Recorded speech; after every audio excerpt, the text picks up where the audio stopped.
but more so heinous sometimes, in right? everything else. They were up to 16 feet tall, standing on the ground. with a wingspan of up to 36 feet long, making them the largest flying animal to ever exist. I literally don't remember how to fucking know. That body form does not seem suitable for flight. I picked the one that was a bird mask, and I bought it. Well, for years, they had extremely long but it didn't replace my bird mask. Unless my bird mask is already replaced, and that was for something else. I don't even fucking know. Well, this question was answered in 2021. I bet you that's for the suit of armor I found in ROM. Leapt 8 feet into the air for their wings to clear without hitting the ground, and then took off from there. Quetzalcoatlus belonged to a specific group of pterosaurs called the Asdarchids. They all took on a form that makes you sick to your stomach, but you can't look away from. Another big one is Hatzegopteryx. That could technically be a 30 heavier, plus, but shorter than Quetzalcoatlus, so is also considered the largest flying animal by weight. Yeah, the Slayer mask. Next. That's what I thought I got an upgrade for. Oh, select skin. E. There we go. Nice.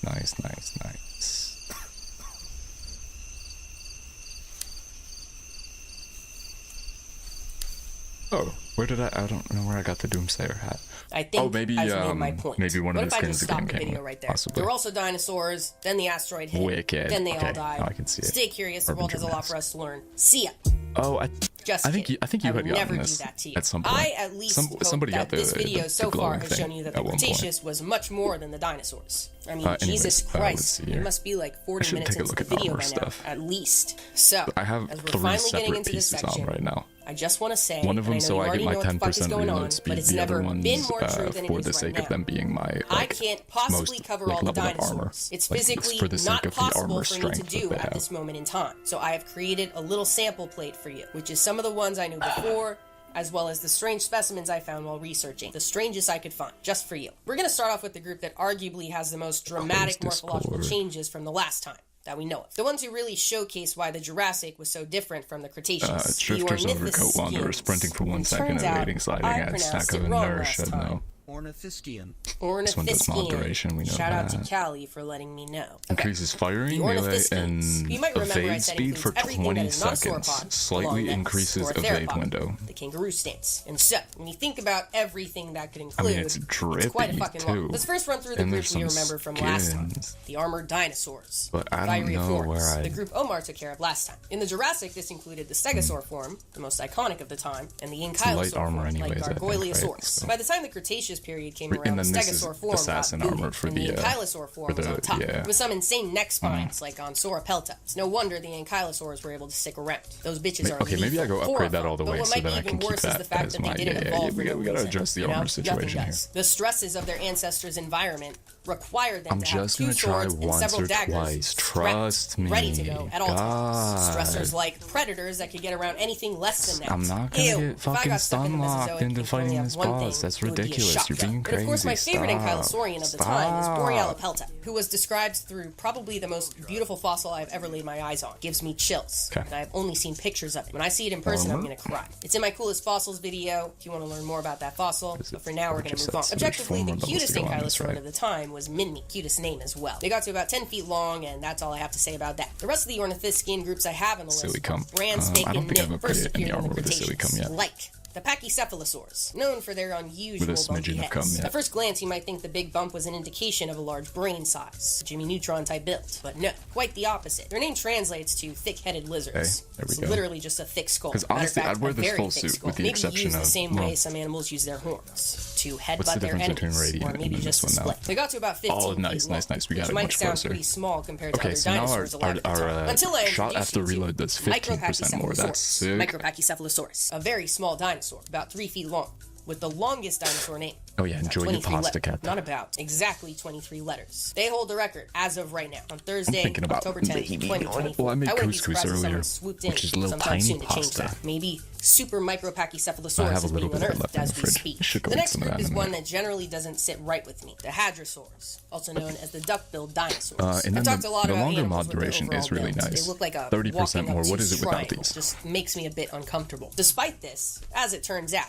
I went fossil hunting twice this summer. For the first time ever. And the first fossil that I found it. I digged it out. I dug it out. Aikido. Was a If I piece of a put- hadrosaur jaw. I didn't get and the I have it here boots. today. My God, I didn't get the fucking boots yet. I was missing a Nice. I started cleaning it a couple nights ago. I have a handful of bones that I was able to bring back. So I was can going to only send open them to up somebody two to of the clean doors them. to Then get the other night I was like, well, why don't I just try cleaning the pieces of them? the set of I armor. messaged Callie and I asked her if I could clean them with a toothbrush, and she said yes. So there's still a lot of dirt on it. I think I should probably get some professional tools, but you know, just working with what I got for now. So that's that. I had a lot of fun this summer. I went from never touching a fossil to touching probably 20. So who knows how many I'm going to touch next summer. That's all to say. I should just take this. I may not understand them, but I That's do a lot of respect extra them. I respect damage. the fact that ones like Shantungosaurus make me realize I need to expand my vocabulary, because grotesque doesn't cut it. They got to 50 feet long. That's too big in my opinion. I think that size should be roped off. Sauropods only. But this next one, I love. Fuck the Akari stuff. Their head crest is pretty cool, and is what they're famous for. It is hollow, like a wind instrument, and just so happens to connect to their nostrils. So in the 90s, I don't know if I do a perfect scientists dodge. I'm blew really air curious, through it honestly. to see what it sounded like, and maybe get a gauge for what it sounded like in real life. And today I have a clip of what that would have let's sounded see. like for you. Gia, roll the clip.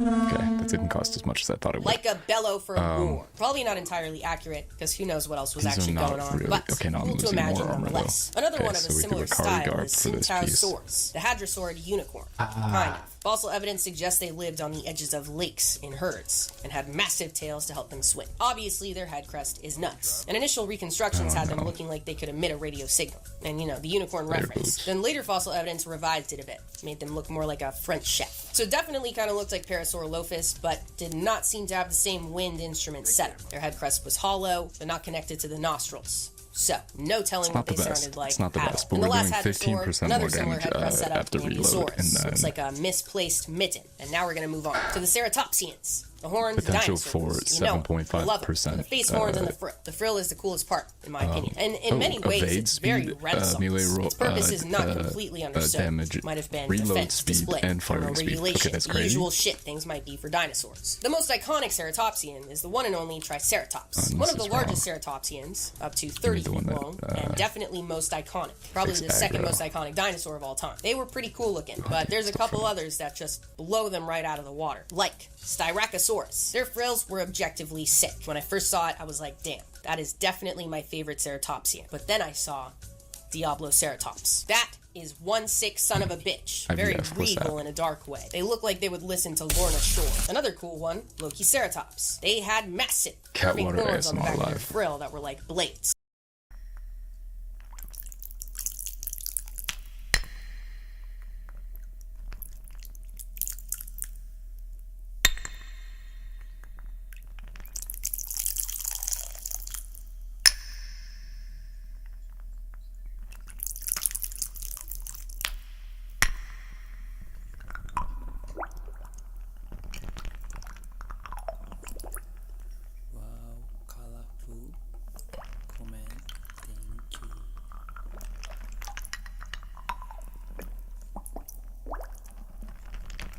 What are those? Belly.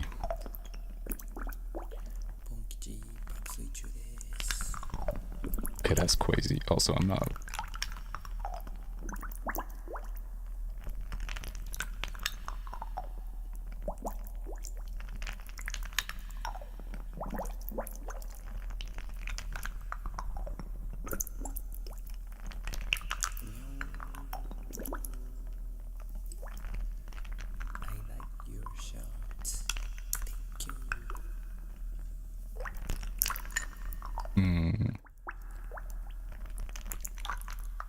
Interesting. The largest frill horns found on a horned Interesting. dinosaur. And Ichneosaurus, the Squidward of Ceratopsians. And Psittacosaurus, the one I mentioned earlier, and the most unusual Ceratopsian. They belong to a larger family of Ceratopsians with Okay, yeah, like I said, movie time soon. Definitely soon.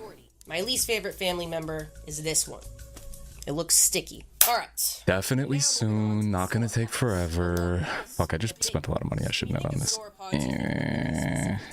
And it looks like this. Many sauropods look Speaking of pretty basic upgraders. And as I recall, many of you were shocked to find out in the Jurassic, this accent existed as well. the tail spikes. An exciting development. In the Cretaceous, there's a lot of this, but there's also this, like Bajatosaurus, a relatively new sauropod known to science with the most metal hairstyle I've ever seen in my entire life. This guy needs a drum set. $26 Steam Key Global. Reasonable Cretaceous band.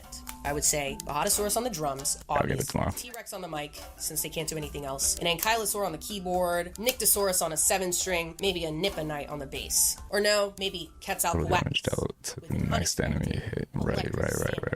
And they sound like a mix between. I don't know if I want to do the Akari garb, I'll be real. Bajatosaurus did not have a mohawk. Let's just take our 30%. Again, this is not a mohawk, it is bone. Neural spines, to be exact, that point forward permanently. Seemingly as defense, but they might have been in more of a sail configuration. Hard to say which. Maybe for a thermal regulation on display. They were first described in 2019, so more research needs to be done on them. And stat, in my opinion. Another similar one is Amargasaurus, which looks like Bajatosaurus walking against the wind. Both from Argentina, so 2 more points for GM. I think these are my favorite sauropods I've ever laid my eyes on, but we're only near the beginning of the list. So, let's see what's next. Okay, we try.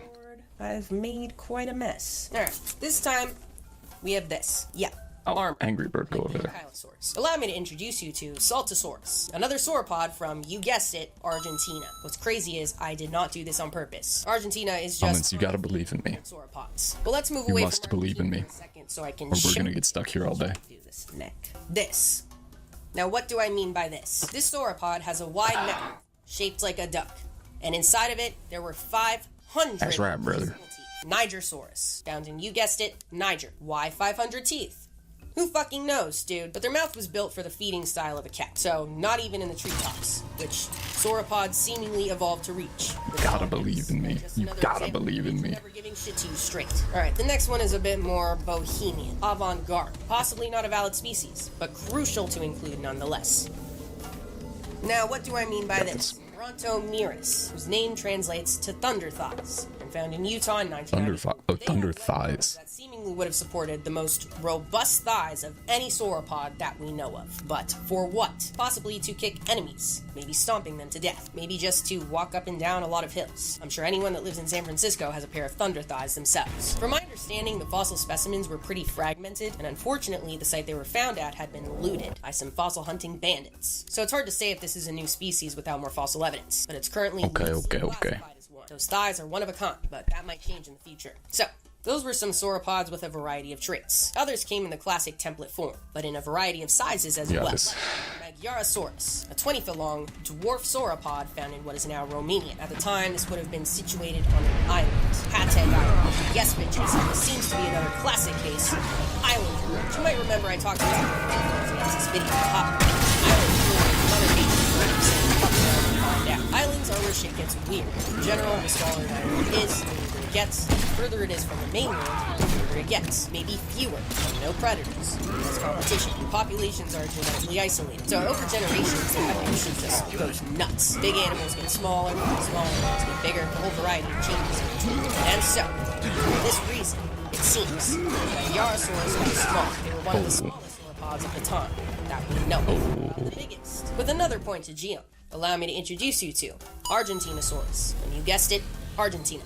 They were a type of titanosaur, generally the largest sauropods of the time, and the biggest animals to ever walk the planet, that we know of. Argentinosaurus seems to have been the I have not tried this thing. The max length of 130. This, whatever the fuck it's called, that draws enemy aggro.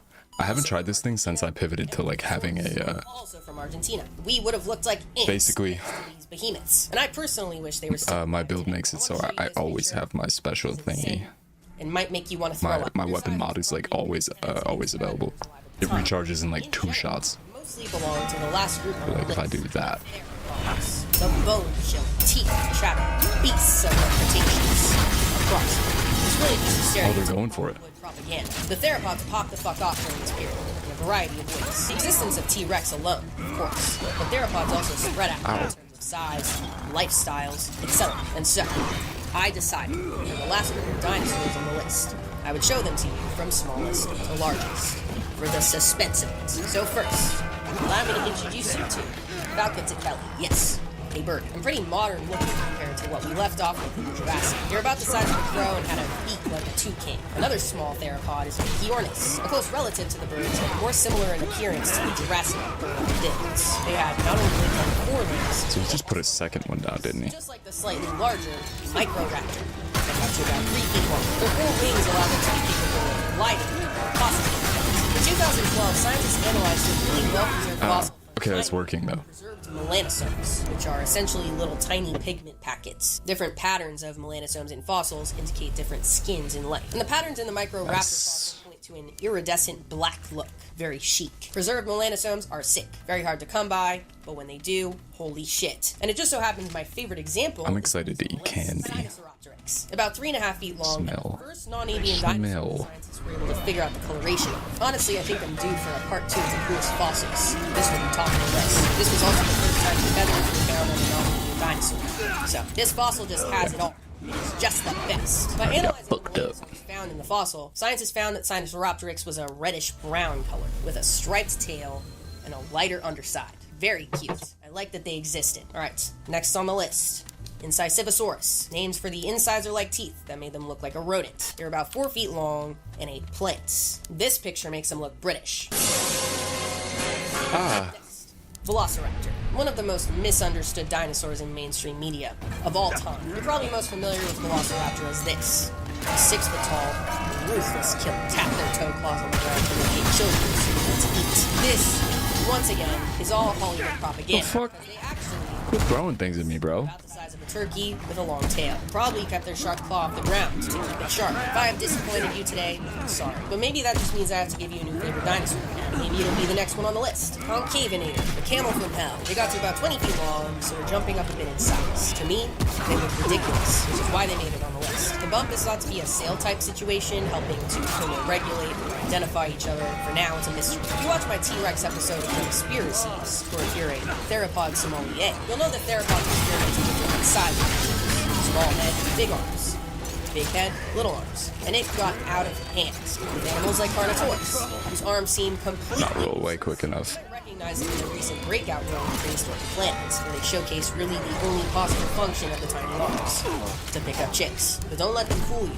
These animals were clear-cut, certified predators. They got to 26 feet long and had powerful leg muscles built for speed, possibly able to run at 35 miles per hour. This is an aerodynamic design. The size ratio experiment went to the other side, too, like I said, with big arms and a little head. And once again, it got out of hand. With animals, Gigantoraptor, a wicked beast. They got to 16 feet tall and 26 feet long. It seemed to have been born a plant-forward diet, much like another one on this heinous side of the list, Therizinosaurus. They got to 32 feet long and had god-forsaken claws. They got to 3 feet long. 3-foot-long claws, dude. You might be shocked to find out they weren't used to rip their prey to shreds, unless they were ripping plants to shreds.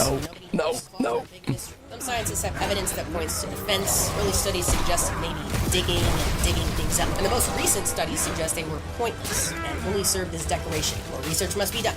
Another one that is also similarly wretched like the last two, Dinopyrus. Dude, what the fuck is this? Their name means terrible hands, which is true. They're just terrible. Each one was almost 8 feet long, making them the largest arms of any theropod that we know. Yeah, I'm actually 16 feet tall and 33 feet long. They also I'm out ate of ammo. Oh, he got killed anyways. I'm completely out of ammo. stomach suggests fish were part of the diet too, unless that was an accident. The next one on the list is technically T-Rex, which got to about 40 feet long. I had to mention them, but I'm not going to talk about them because I just did a couple weeks ago, and everyone knows what the fuck is going on with them. This is the dinosaur. It'd be like telling you what a dog is. And because the last one on the list is going to be a shit show, I would rather just get it over with. Spinosaurus.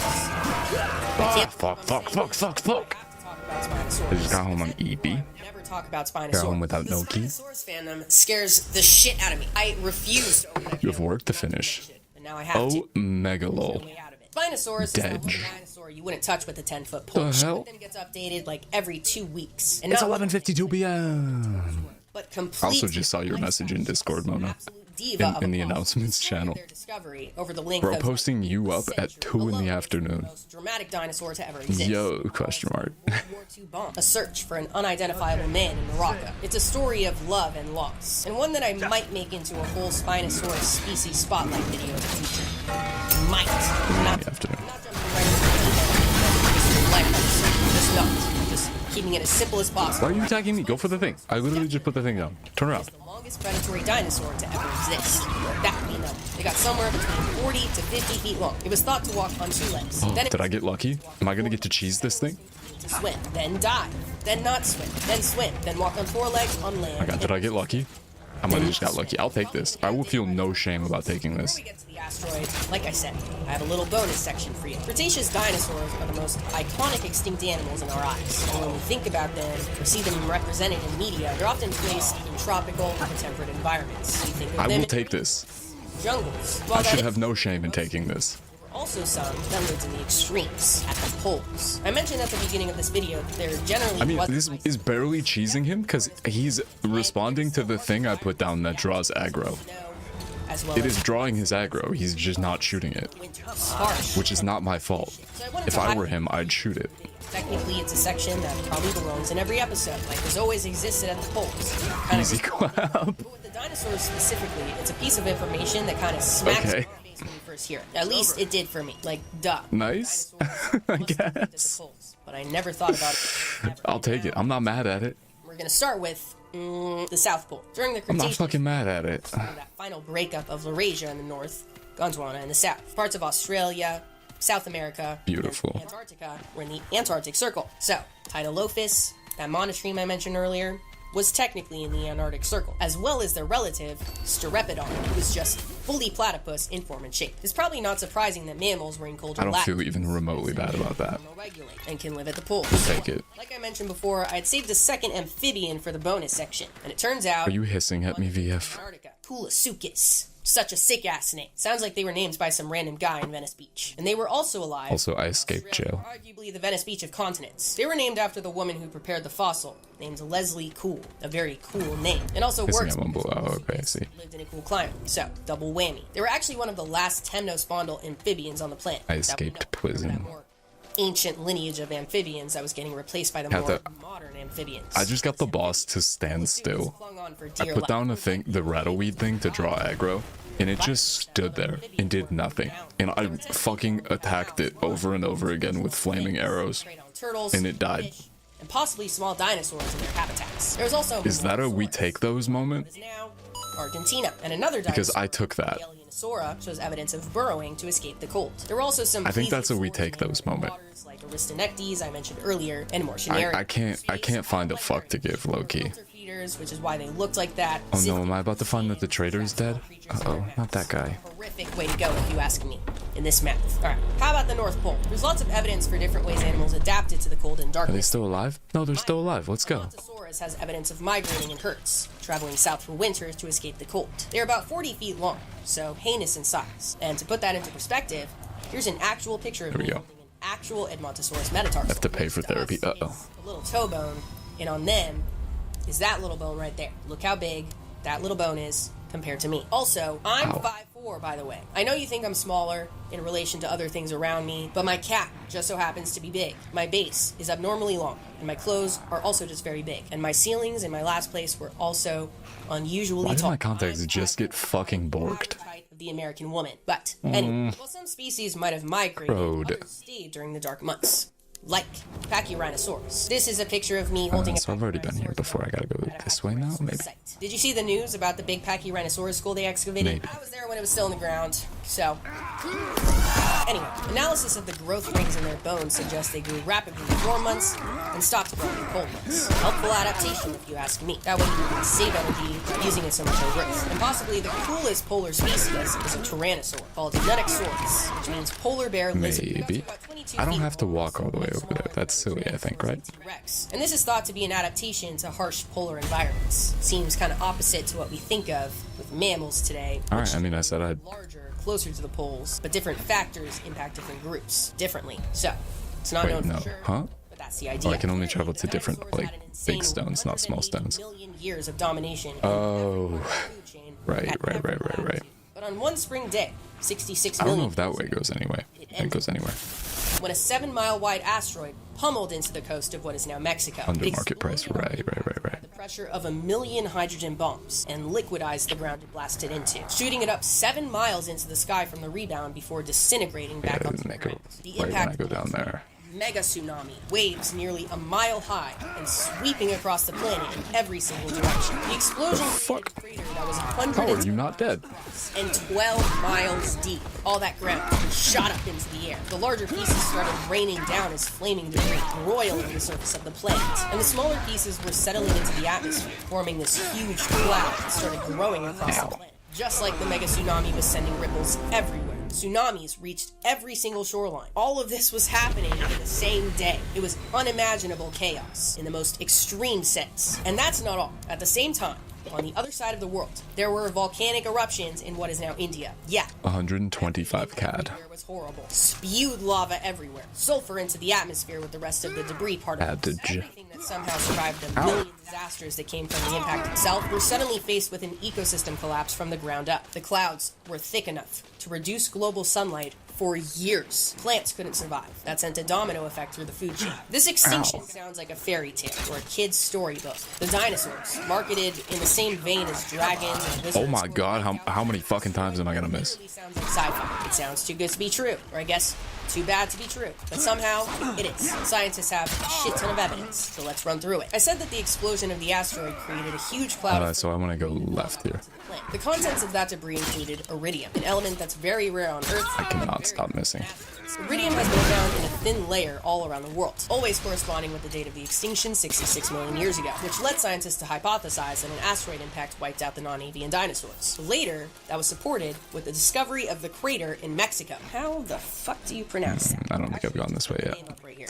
I'm not pronouncing that. It's buried under soft sediment, but its shape is still held by granite that formed from the impact. Scientists found it by mapping the strength of the gravity field over the area, and have since been able to access it by drilling into the sediment. Since the flaming debris roiled the planet, green the therapist. iridium layer found all over the world is often followed by a This fire. map is so pretty. The land was literally crisp. The massive lava flows are now known as the Deccan Traps. What was I gonna say? Oh, it's Tuesday. Tons of studies on Yeah. how the ocean water would have flowed across the It globe. is canonically closer to Friday now. But somehow it is. The animals that survived were ones that could go long periods without food, or survive off small amounts of it. Lots of seed eaters were able to dig them out of the ground. Seeds are always on top, and this paved the way for those small It's good to fuck them up early, Jesus. rats of the Mesozoic to get the advantage, which we'll talk about in the next period. This is the end of the Mesozoic era. So if you liked it, be sure to subscribe. What's in here? If you like how long this video was, let me know, and also give me a What like. is this? Appreciate it. Thank you, Helix, for sponsoring this video. Check out the famous fossils puzzle. Let me know if you like that as well. Thank you so much to Callie for coming on.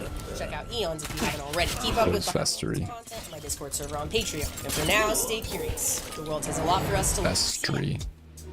Dryodon. Run, Kata.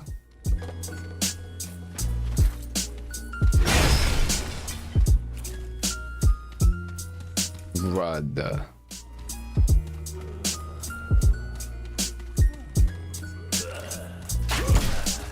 Crap! Holy shit! I can't believe I did that all in one day. Cody can't believe we did this in one day. One day. He's purring. I did the lifting. Foxbox, I was just thinking about you, because in a second, I think we're gonna watch the cat movie. I think we're gonna watch the cat movie. Ants! Ants, ants, ants! Imagine a planet where a dominant species had societies built of living skyscrapers. Understanding is correctly. Reloading increases total damage dealt with. Then the next enemy hit with that weapon. Information Last 10 exists in a seconds. sort of collective IDK, consciousness. what game to play? Oh, Crozia. Vibrations. What I'm describing is that societal structure exists here on this planet in some of the most overlooked animal communities. This setup is called eusociality, and it's allowed some animals to become some of the most dominant species on the planet that we know of. God, What if you is a play? that we know of. The most Is well-known that the climbing game VF? colonies of ants, termites, bees, but it also applies to some other animals more similar to us you might not expect. Eusociality has the capacity to have these colonies operate as a kind Is of that the climbing one? organism in kind of the same way that our cells operate together to keep our single bodies functioning. It's fucking insane and raises a ton of questions. How did something like this evolve? Who are these other groups you speak of? Do these societies have some sort of collective consciousness? Do ants and bees vote? Etc. And today we're gonna get into all of it. So yeah, grab a snack and get comfortable. Me personally, I have my tea. For this video, I want you to take a second real quick, close your eyes, and shrink yourself down to the size of an Climbing ant. game. Yeah. I watched Gold Melter play that one time, I think. Imagine Imagine what the world looks like, how big spiders look, how big a chip looks, how vast and enormous a colony of ants looks. Take that through the rest of this video. This video has become a meditative practice. Obviously, we're talking about a lot more than ants today, but ants are the classic eusocial animals. And when we think about these colonies, I think they're irrelevant because small. Ants are so tiny and squishable, so who gives a fuck what their social lives look like? Well, if you imagine ants the size of us, or us the size of ants, gets a bit more interesting now, doesn't it? Now, it's like alien shit. So, let's get the general information out of the way. By starting off with a clear understanding. Yeah, I'm not gonna do all this right now, I don't think. Sociality is the most extreme form of social living in the animal world. Individuals cooperate so closely that the colony functions as a single unit of life. And there's 3 main characteristics you'll almost always find. Number 1. Cooperative brood care. That means everyone's taking care of all the kids, not just their own kids. It's a big group effort to raise all the babies. Number 2, overlapping generations in the nest. Mama, papa, baby, grandma, grandpa, all together in the same place. Sounds pretty basic and plain so far. Might sound like movie time, I think. Number 3 is where it gets a bit more unusual, arguably a lot more unusual. A reproductive division of labor. I might have to go put my glasses on. My eyeballs just randomly got dry. Oh, it's the caffeine. Sterile most of the time. Because I'm guzzling a caffeine blink. Now all of a sudden it sounds like fucking Handmaid's Tale, in a way. Well, actually no, because the queen, or the group reproducing is called shots. And that's not what they do in Handmaid's Tale. It's like fucking opposite. I guess more generally, this kind of sounds like an Steam family has it. Let's go. Learned about in your 6th grade Steam family class. I don't know which ancient civilization. Obviously none of them, but my brain automatically went to a vague drawing of like a caste system from ancient Egypt. I don't know. Obviously very different though, because as far as I know, everyone was allowed to have kids in ancient Egypt. Sound off in the comments if I'm right about that or not. I think I don't y'all gonna have black screen for 1 second. Or any society today with a super clear It cast. looked really cool when I watched Gold play it. Culturally, right? Anyone technically has the ability to be in any place. Really? It's just culturally decided where they go. In these social societies, these roles are determined biologically. Queens exist to produce offspring and nothing else. Workers gather food, feed the babies, nest, all while being unable to reproduce. They're sterile. Soldiers guard the group with their specialized jaws or stingers. What is that movie called again? In some species, the worker ranks get even more specific, but we'll get to that in a bit. So this is what's meant by superorganism. The queen operates like the colony's reproductive organ. The workers and soldiers are the rest of the body. They're specialized, interconnected, and can't function as an individual unit. Like a cell in your body can't go off and exist on its own. Together, the colony can regulate its body temperature, allocates labor, and makes collective decisions. And evolution impacts them at the group level as well. The colony is the primary unit of selection. That is the cat movie. Organisms is just outrageous. The cat with the cat inside the cat and the poison and the stuff. A very tiny fraction of insect diversity. There's a shit ton of insects, millions of species. Beetles alone, dude, are the hundreds of thousands of species. There's like 14,000 species of ants. That's nothing compared to beetles and insects in general. But despite this, ants make up nearly 1/3 of total insect biomass. Biomass, by the way, is the mass of some biological unit in a given area. In this case, the biological unit is all insects and their mass. And in terms of global insect biomass, ants make up 1/3 of it. Take the mass of all insects on the planet, and 1/3 of it is ants. Jesus Christ. My friends are coming over and I just have to tell them, sorry, I am filming. I kind of thought of, while I was researching this video, well, now I'm telling you, so nobody can steal this idea because it's said first in this video. I kind of have this cozy controller game. Because you know how I ate those insects and other related groups one time because I didn't have any other ideas for videos at the time, so I just ate crickets in a room by myself. So I was kind of thinking that that would be maybe a fun game show, and I kind of want to make my friends do it, so I make them, I would call it Insecta Inferno, and they would have to answer questions about insects, well, arthropods in general. It would just be about arthropods, but for, you know, Arthropod Inferno doesn't sound... It looked a little stressful. Inferno was sick. So, they would answer questions about arthropods in increasingly more difficult levels, and along with those increasingly more every time I see the thumbnail of this stream, I get freaked out. They have to eat an increasingly more heinous arthropod. So, like, level 1 is a cricket. Level 2 is a spoonful of ants. Level 3 is a mealworm or something adjacent. And then level 4 would be like a scorpion. Maybe I'll make them do that today as a surprise. Just kidding. I don't know. Fried crickets and scorpions on deck like that. So,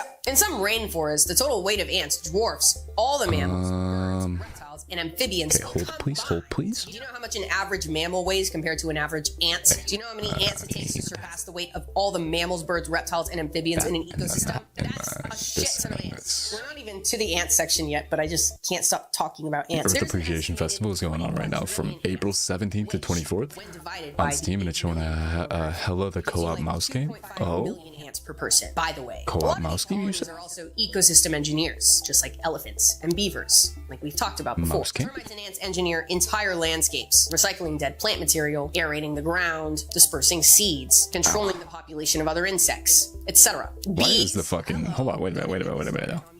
Yet, because I first want to Why talk in about God's name? in the first place. It's obviously very extremely bizarre as an evolutionary strategy, switching from individualism like most The other desktop audio is getting absurdly loud. I have no fucking idea why. on an acid trip. You'd probably expect that this societal setup has a single origin. After all, bees and ants both did evolve from parasitoid wasps. I'm just getting the screen ready. Because termites are in the mix as well, and they did not evolve from parasitoid wasps. They evolved from roaches. Sorry, Lindsay Nicole. So that's already at least 2 origins. Well, then we've got a couple of beetles that are eusocial. Because why the fuck not? There's so many beetles, at least some of them gotta be. There's also some gall-forming aphids and thrips, which I'll get to in a bit. I know that sounds like cottagecore gibberish. And there's also some animals outside of insects that are eusocial as well. Ready? A snapping shrimp. Boom. Eusocial. And also the naked mole rat. Okay. Eusocial and 100% mammal. Eusociality appeared independently in multiple distant branches of the animal family tree, a categorically classic case of convergent evolution. This strategy has evolved separately at least a dozen times in insects alone, from the ancestor of all ants to different families of bees, while termites and several plant-feeding bugs kind of worked it out on their own. Then obviously in the couple oddballs out of fucking nowhere, shrimp and the rat. Clearly under certain conditions, natural selection discovered this as a solid social strategy, many a times. And the journey to full eusociality, for the sake of keeping it not muddy as fuck, can be divided into 2 general pathways: worker first and soldier first. Sometimes the first helpers Am I forgetting anything else? No. care of young, gathering food, like an Oh, ant. the screen. That would help. Sometimes soldier types came first, defending the nest from threats, like in termites, some aphids, thrips, and snapping shrimp. What these 2 pathways had in common was altruism, selflessness, something that's surprisingly rare in the animal kingdom. It might feel rare to see within our own human branch of the animal kingdom too, but there's a really cool company that can restore your faith in humanity, and just so happens to be the sponsor of this video, Bombas, a comfort-focused premium basics brand with a mission to help those in need. Bombas. Nice.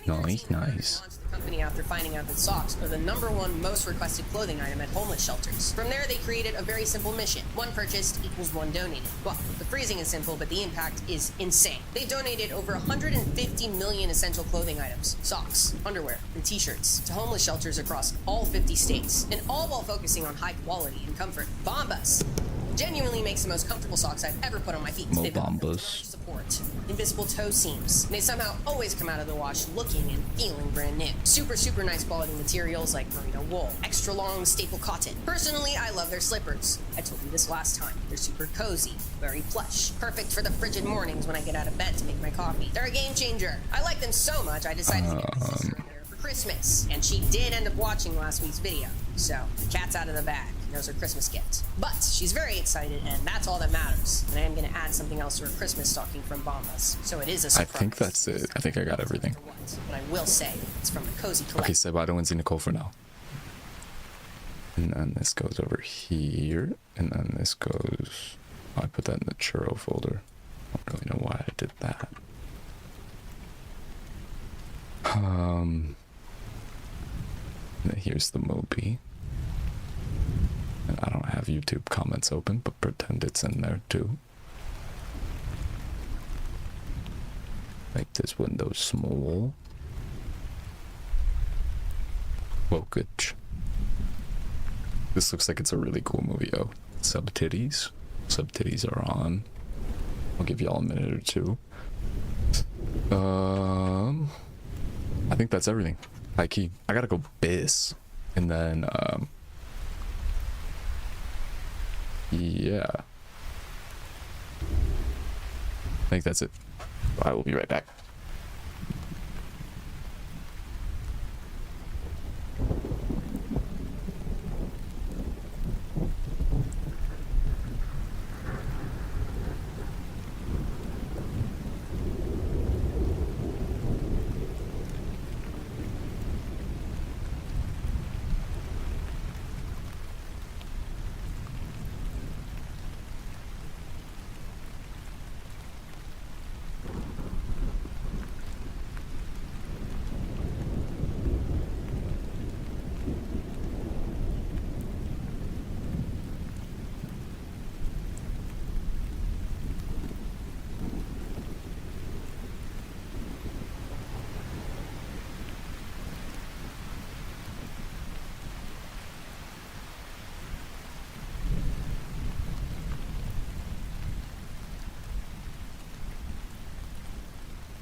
glasses.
Alright.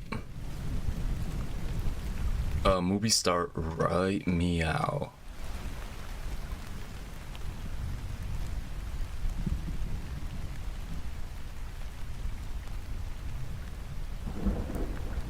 Right meow.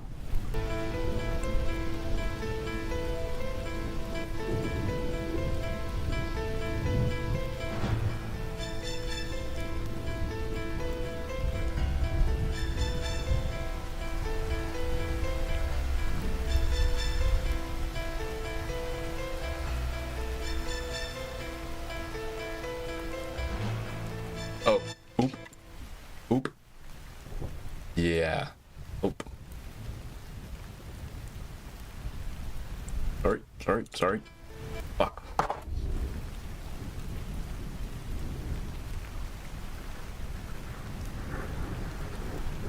Rookie mistake, there we go.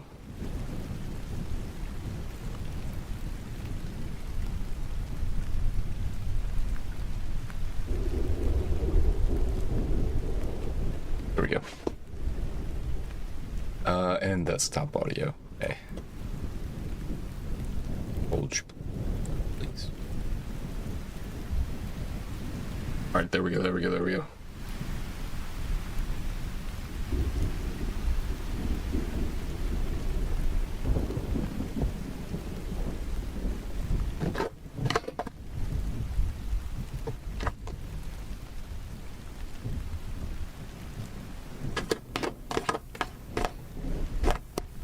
The fuck is it picking up my fucking spoon so loudly?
Ugh.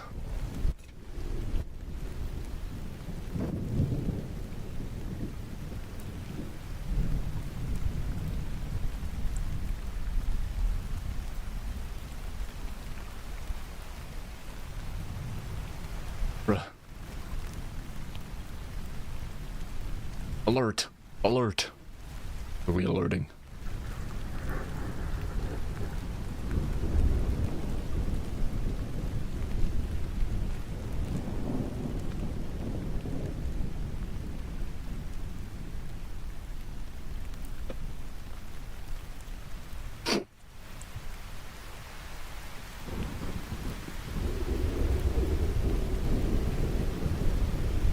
You remember that Hassan chatter that said, why does Science Lady have such big bazongas? And it stunlocked him for like an hour. Okay, it wasn't that long, but it stunlocked him for quite a while. My question is, why doesn't that Science Lady have such big bazongas? No, it was an LB clip. It was a clip LB liked to play all the time. Oh. R.I.P.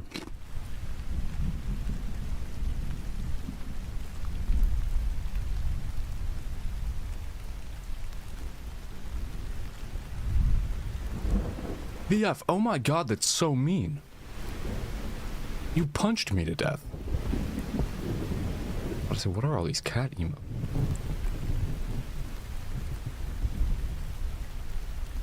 Our emotes have been waiting their whole lives for this moment, for real.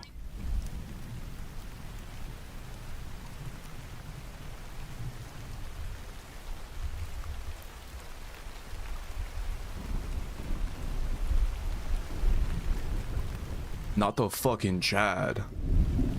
Assad.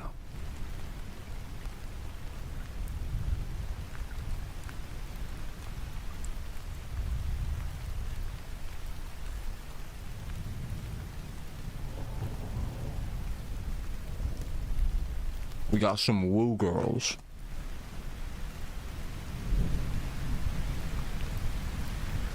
He's a stockholder.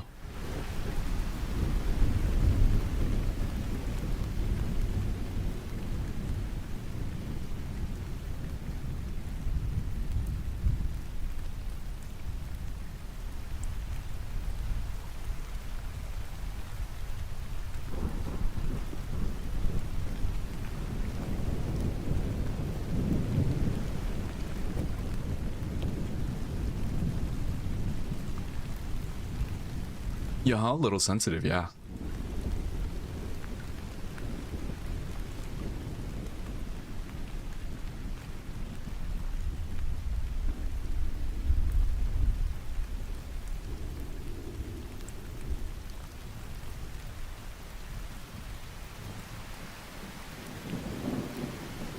Oh.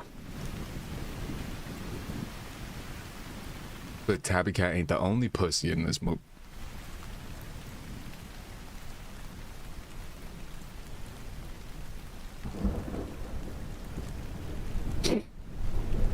But what about Pussy 2?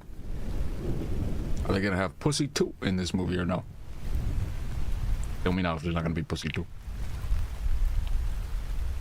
Cause I ain't fucking interested.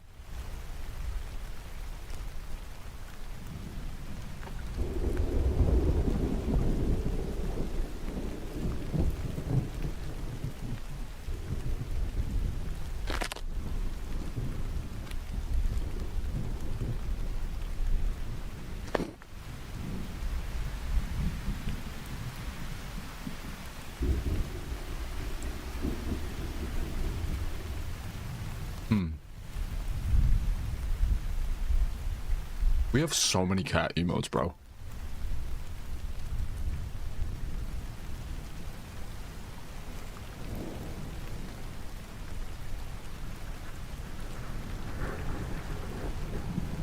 It's got photo mode? Oh.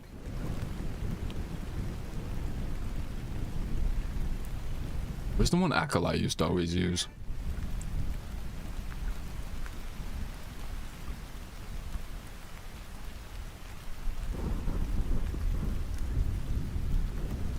two women got 47 meters down written all over them. Look, we're going out to the dam. Going out to the damn water. We'll see what happens.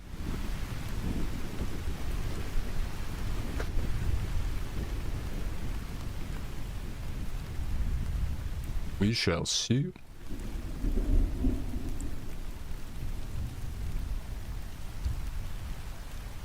Ah. Son of a bitch.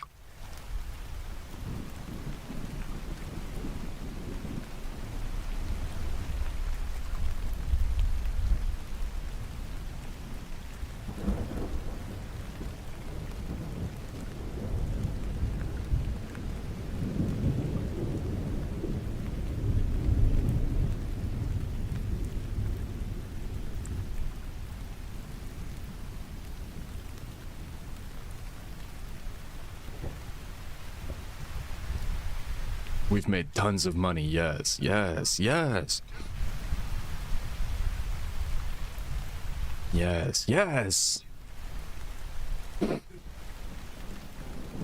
He said pussy because like cat and vagina. Get it? You get the connection? You playing multiplayer solitaire, Vorlo?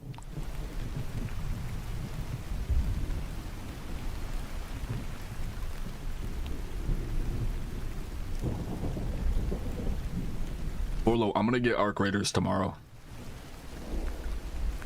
Let's play soon. Teach me the ways.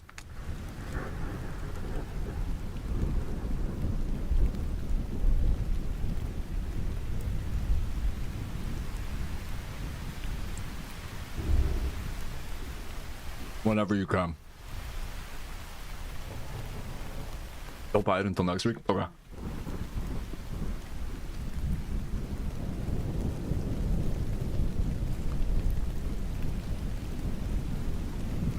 Consider it dunge. Also, safe travels home. Yeah.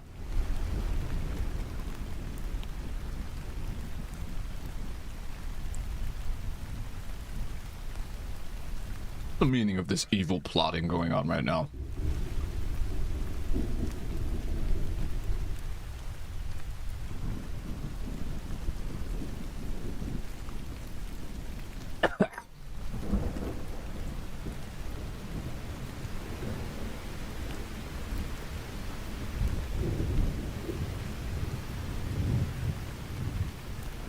They're gonna kill that guy in a businessman way.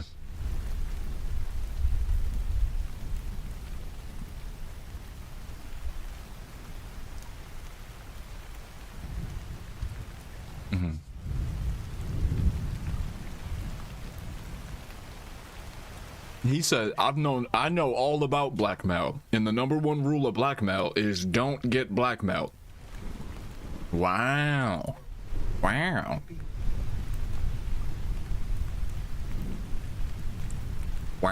Okay. Damn, this guy really knows blackmail. This guy is experienced.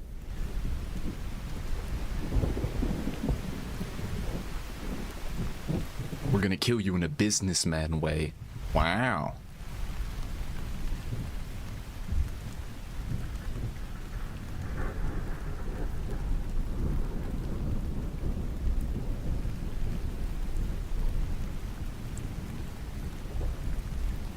The fuck? You're drowning him on the hot tub on a yacht. Just throw him in the water. What the fuck? Oh, that one's so sad.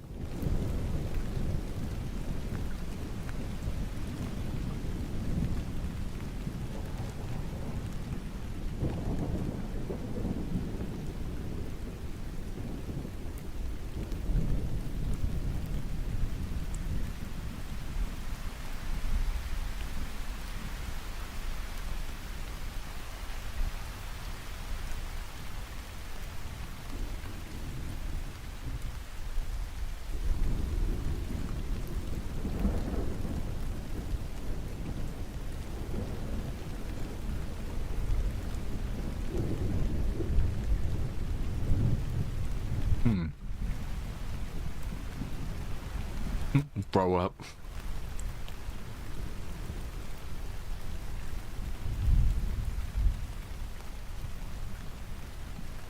I learned in business school never to be out of breath. Yep.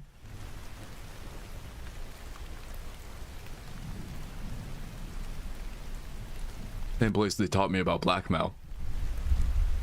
What did they teach me? To not get blackmailed. Not how to, they just taught me that I shouldn't. That I should remember that I shouldn't. And I remembered.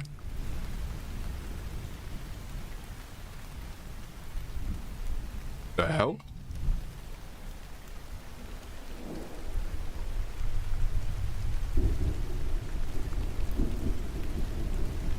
Ah!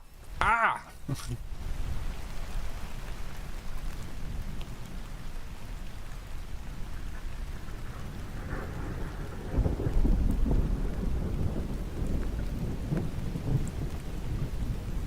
These aren't real businessmen, Vorlo. They're getting blackmailed. A real businessman doesn't do that.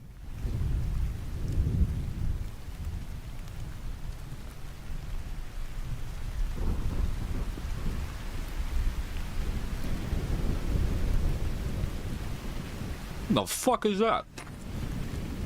Literally that is what I was just thinking of. I'm pretty sure that just killed this guy.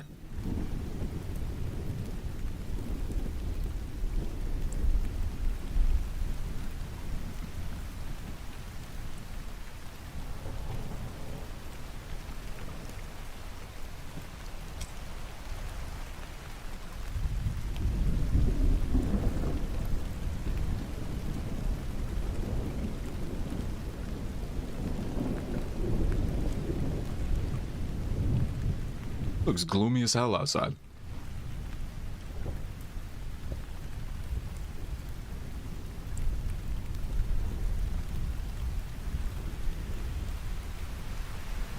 I already want them dead.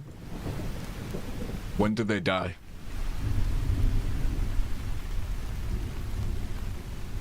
When did they die?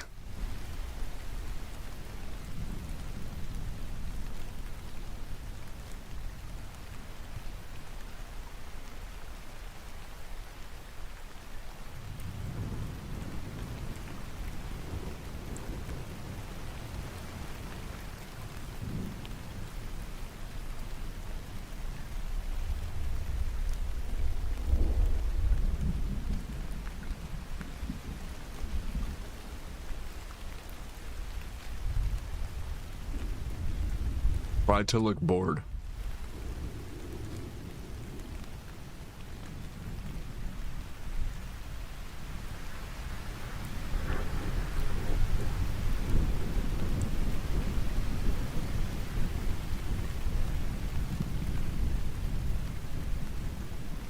M'lady.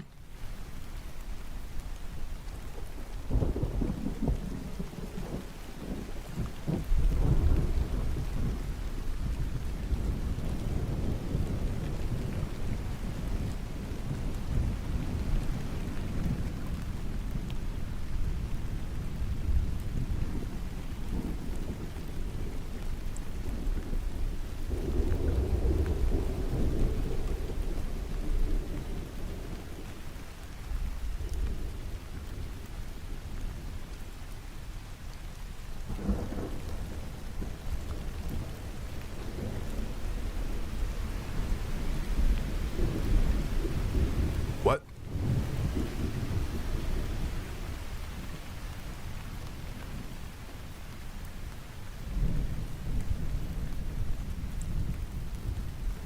Swimming in the raw? Girl, what? Says that? I'm sorry, wait, what? Swimming in the raw? That sounds unclean. I don't know what that is.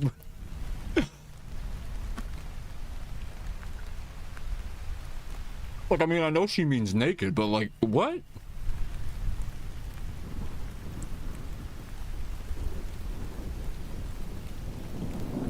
I love the solo shots of this cat just walking around, like, deciding where it's gonna go.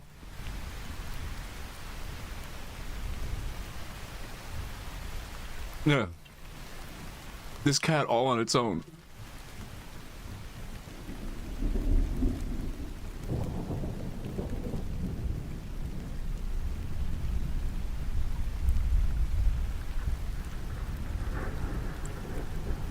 Young broads.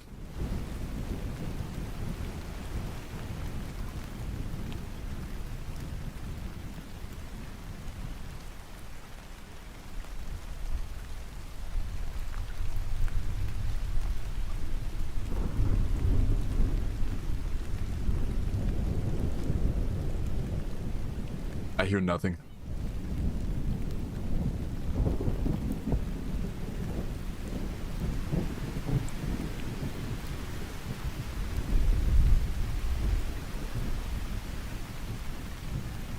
Meow.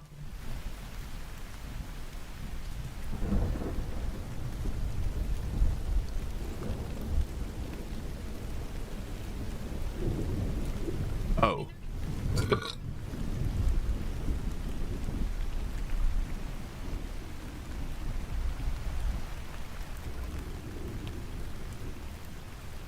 And the music is back.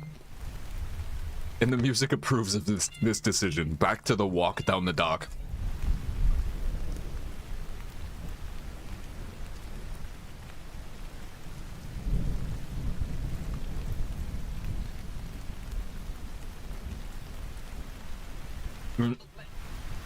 You're not on the boat.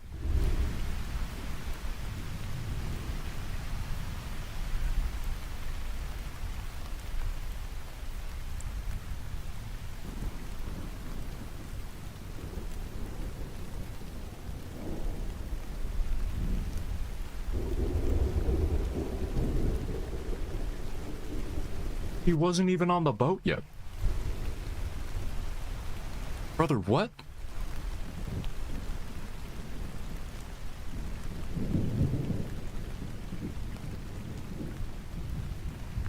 Not even close.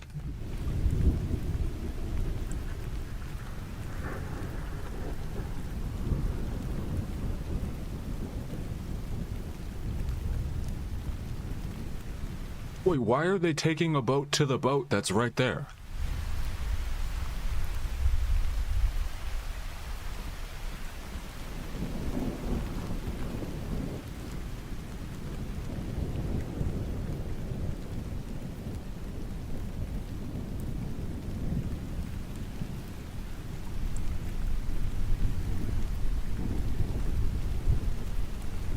Big boat can't dock there. Oh. Interesting. What the fuck is his voice he's doing?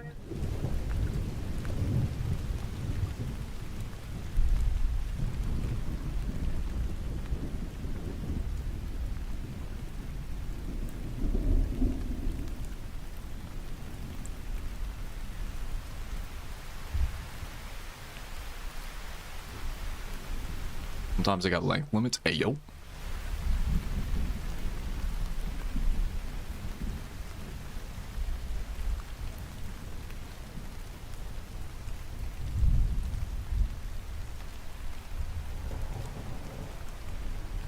Crazy that they got movies in prison.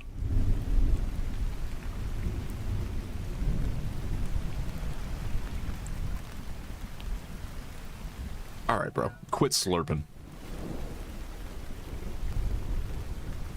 Quit slurping, bro.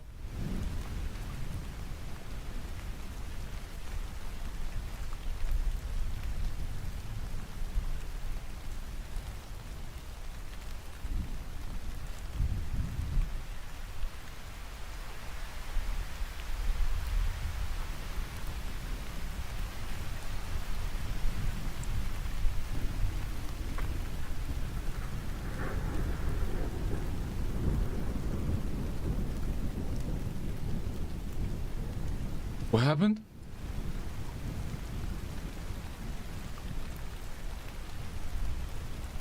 Huh? Oh. I forgot about that emote.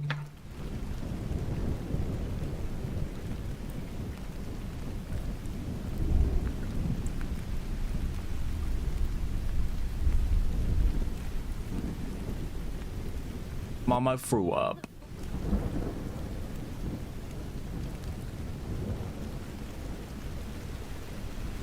Yum. Got a what?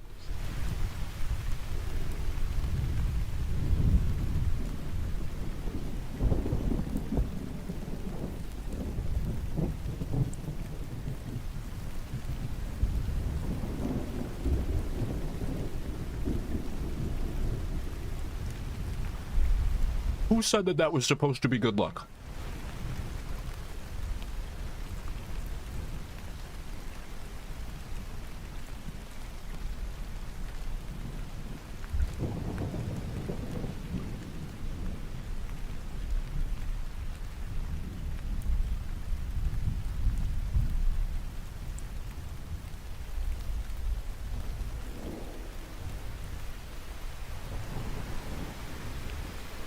Very good luck.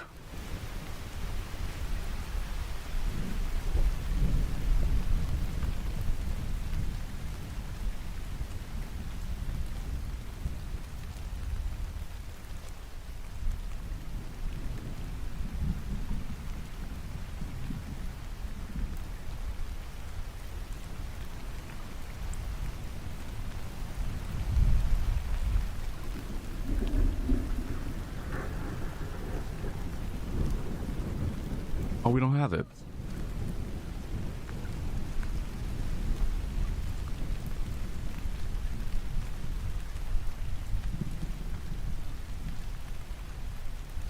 What? I was about to hate on this, but kind of a banger.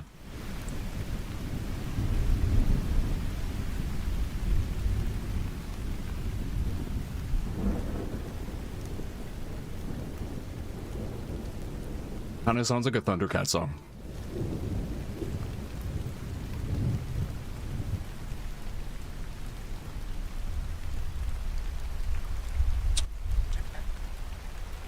Yeah, are you still just going through all the cat emotes? We have so many.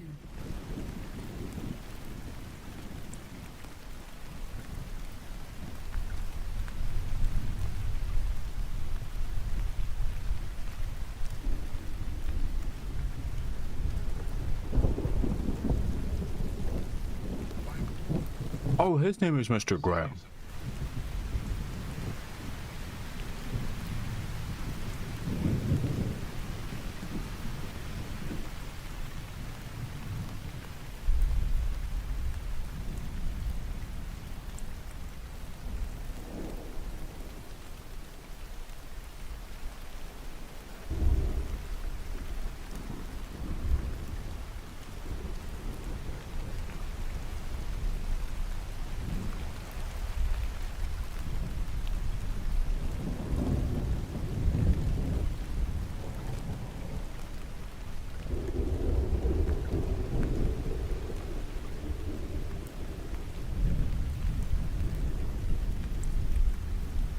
We certainly do.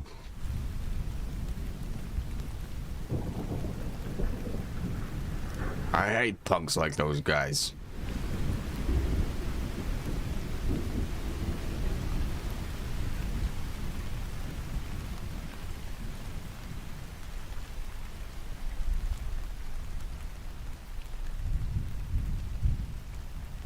What the fuck is this one? Peeponaut.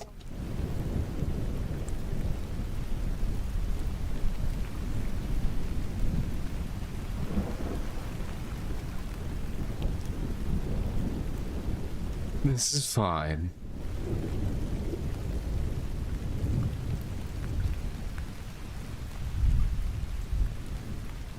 Your nose?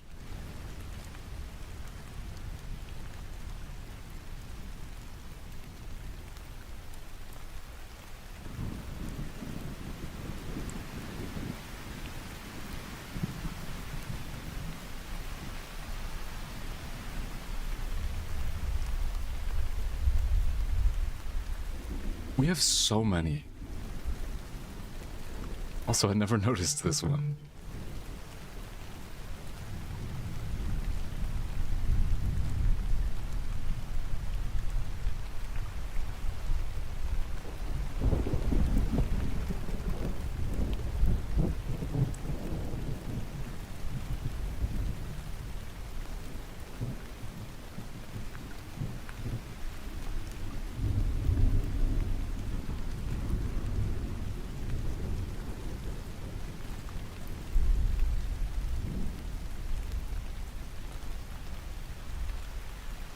This guy looks very nervous.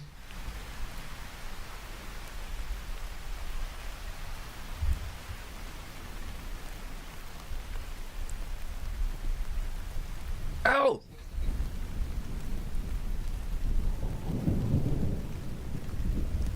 Ow!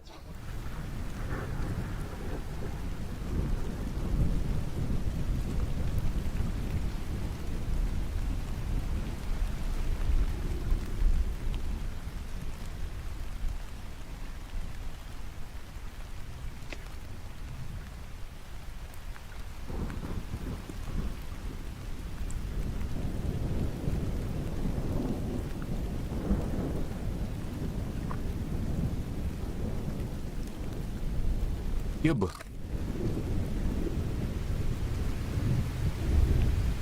Ow!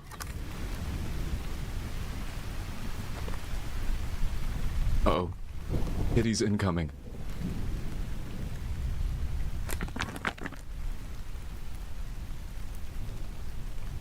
Everyone stand back.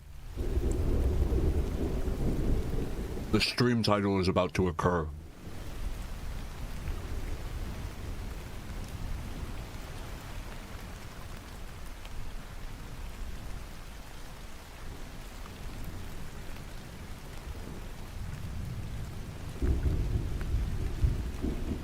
What is with the unison talking?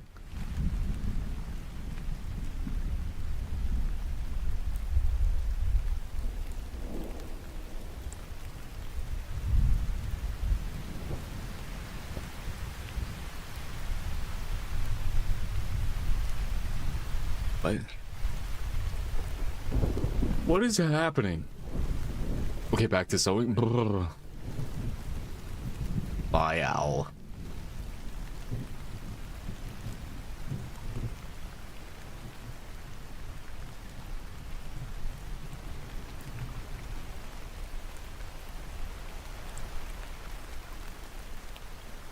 Very odd. Wait, is he the guy that had the hat on a second ago? Somehow his face escapes me.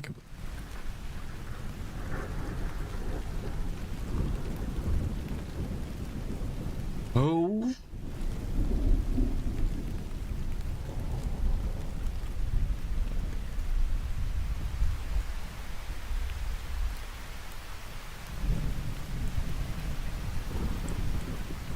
Huh.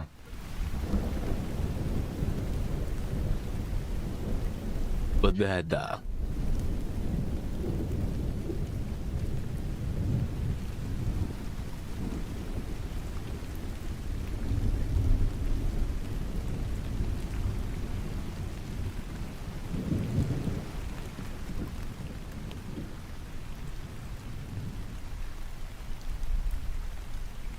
It playing backgammon?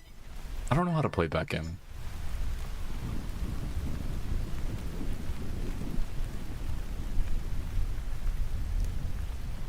I'm running through these snacks.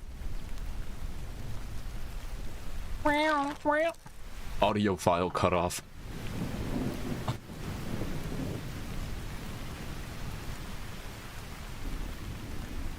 I don't know how to play that either, though.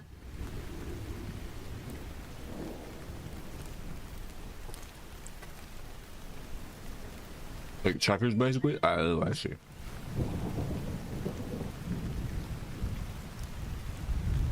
Oh, it's so cute.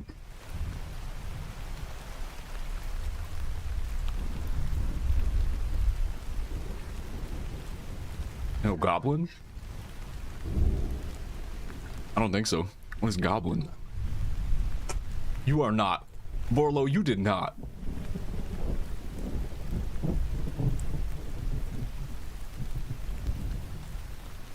You did not just get me like that.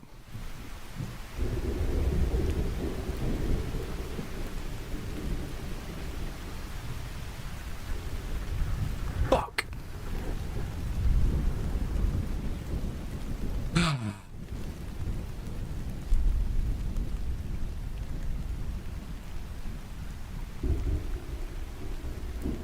Yo, fuck.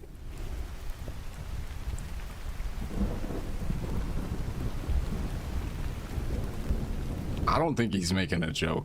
God damn it, Forlo.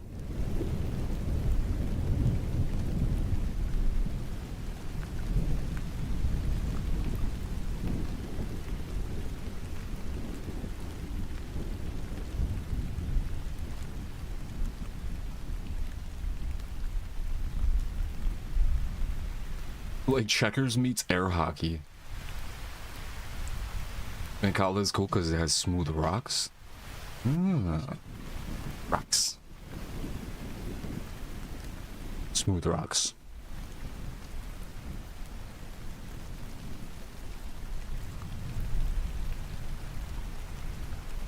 Wow. Wow.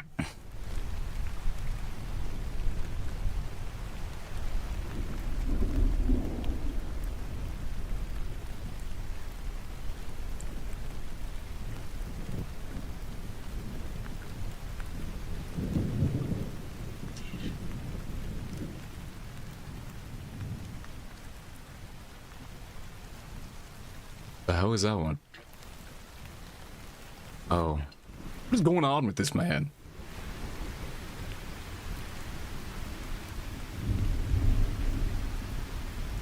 Captain Albin's scaring me a little.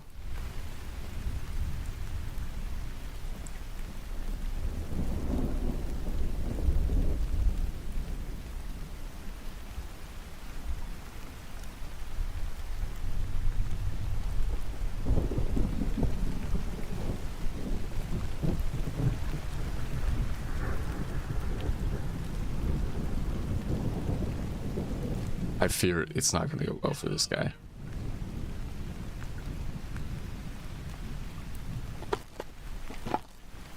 That's littering, bruh. That's a crime.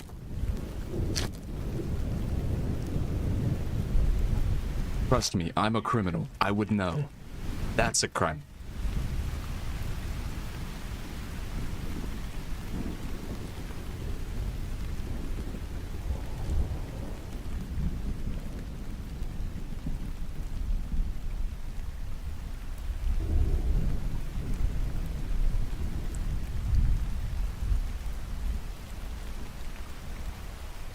Trust me, I have neck tattoos. I'm a crimer.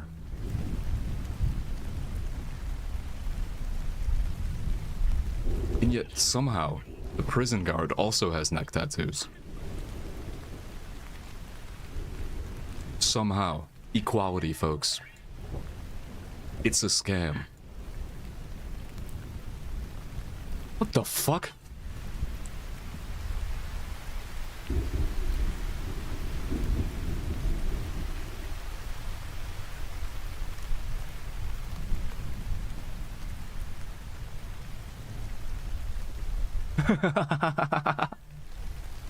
Okay, that's amazing.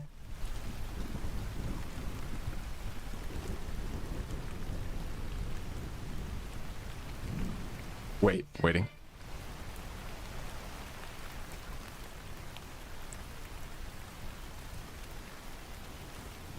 It's the same one. Hiss. Oh, are you looking for the other Binama that has the cursed ass cat? Yeah.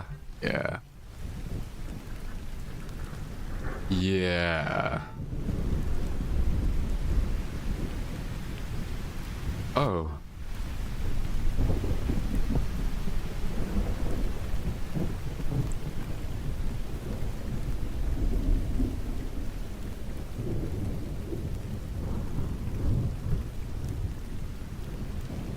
Oh. He said.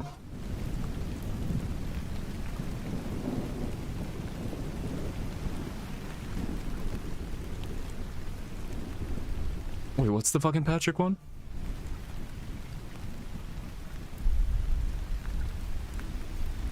And then fell his ass over.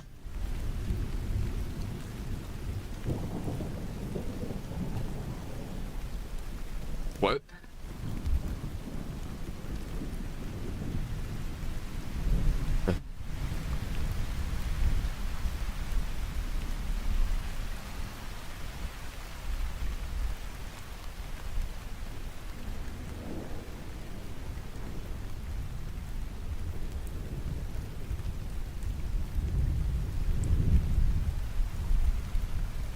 no.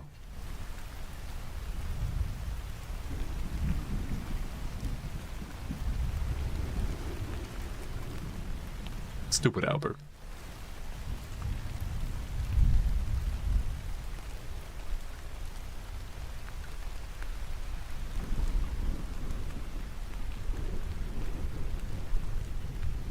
Okay.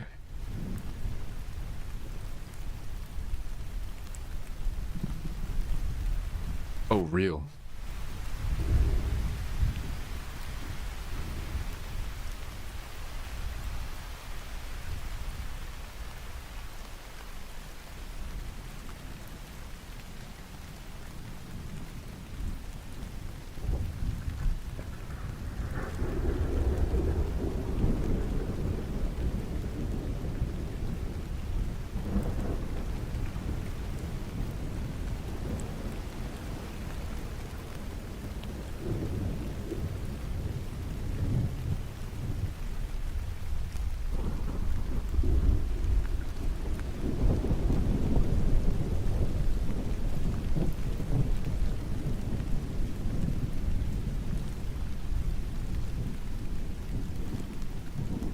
Oh.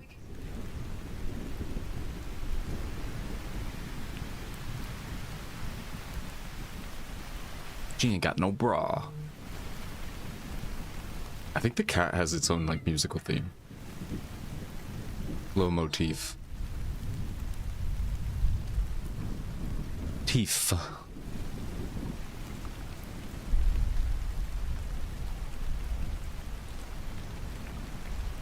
Ow.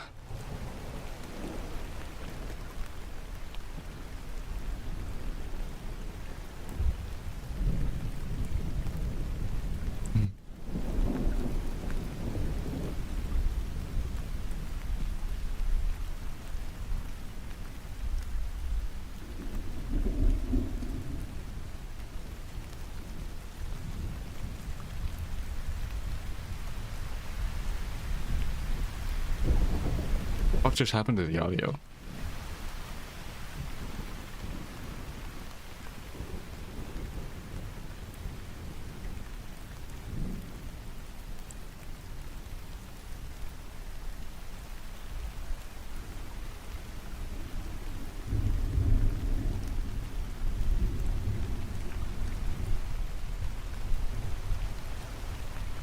Oh.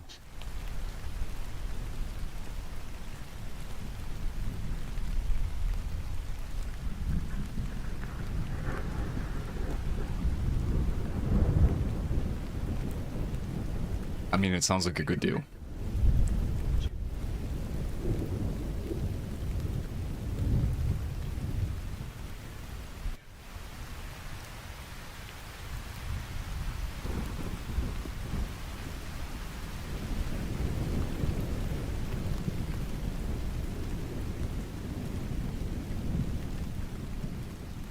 Couldn't swim.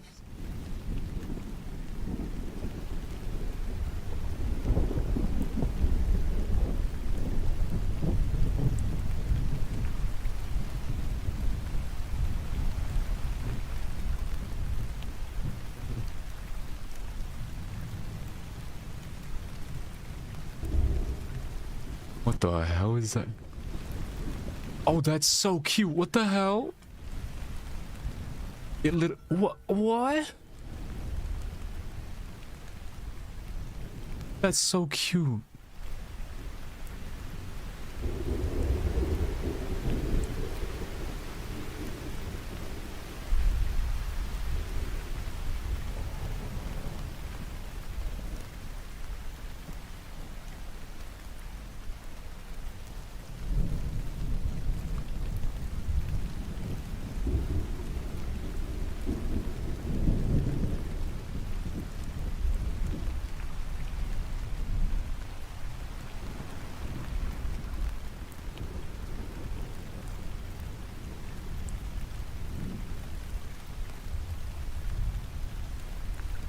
You got a prism on you?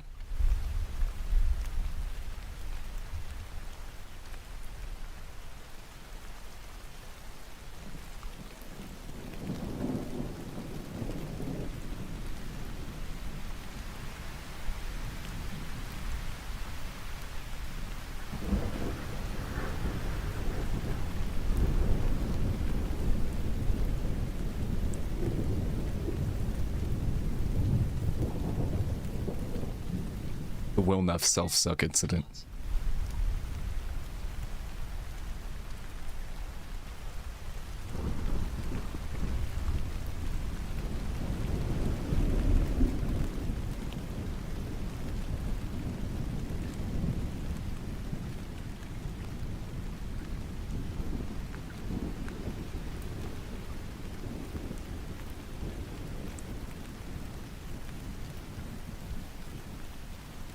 Meow.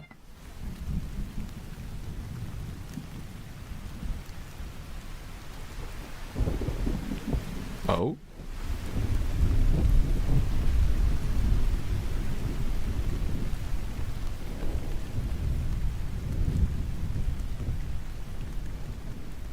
He's such a sweetheart.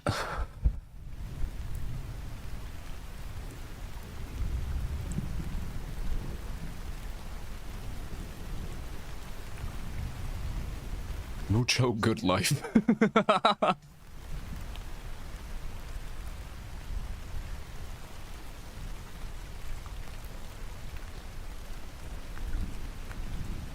Jesus.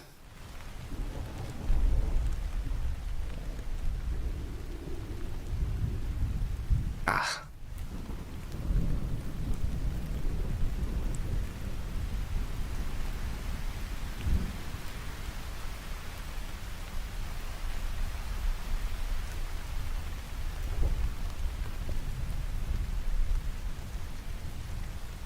Oh, Jesus Christ. What's this guy's name?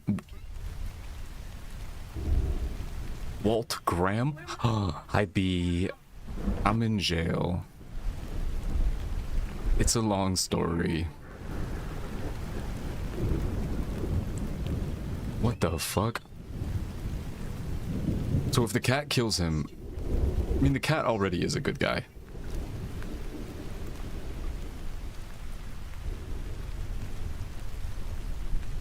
What the fuck?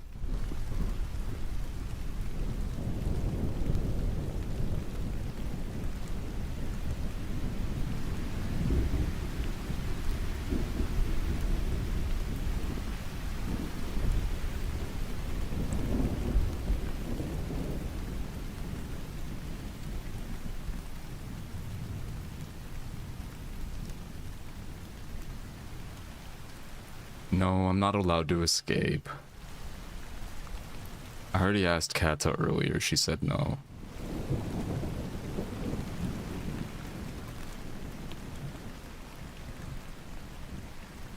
Ew.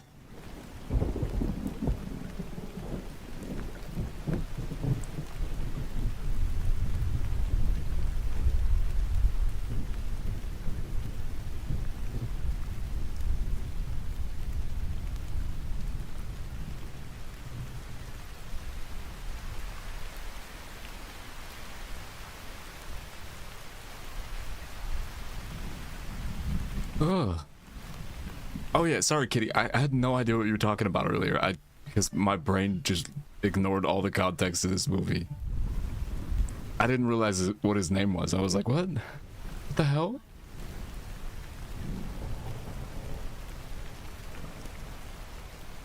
It did occur to me earlier that there were bars over you, and it did not occur to me to ask why. Yeah. Yeah, sorry Kitty, I had no idea what the fuck was going on. I was like, oh no.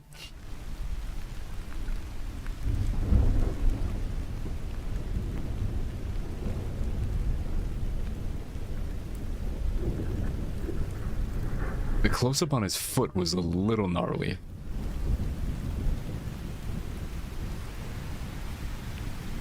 Cat diseases.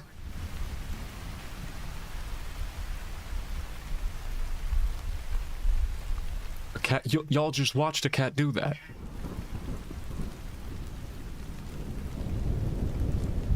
Huh?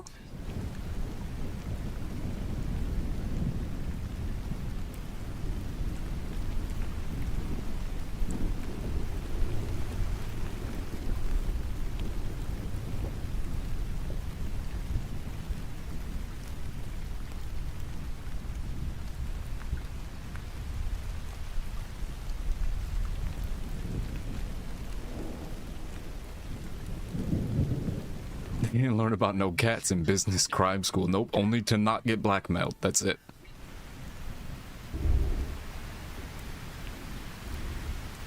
That's it. That's all they know.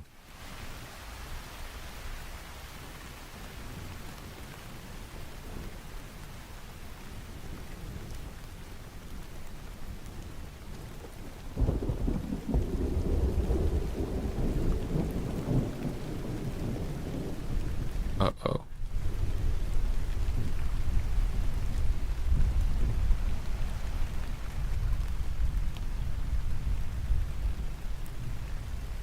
Hello? There's been a crime.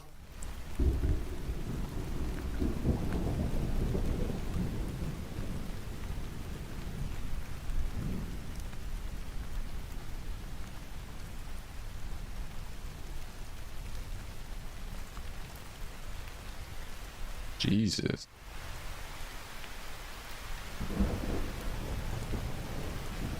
Oh, sorry. Never mind. There is no crime.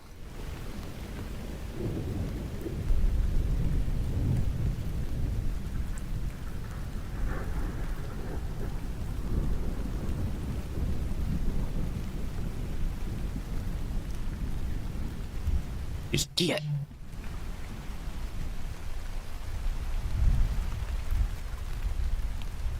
Just go on and get.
Sorry, I was on the phone. I had a phone call. I had to take. I've been kind of listening to the movie though. Or like I've been able to hear it. Sorry about that.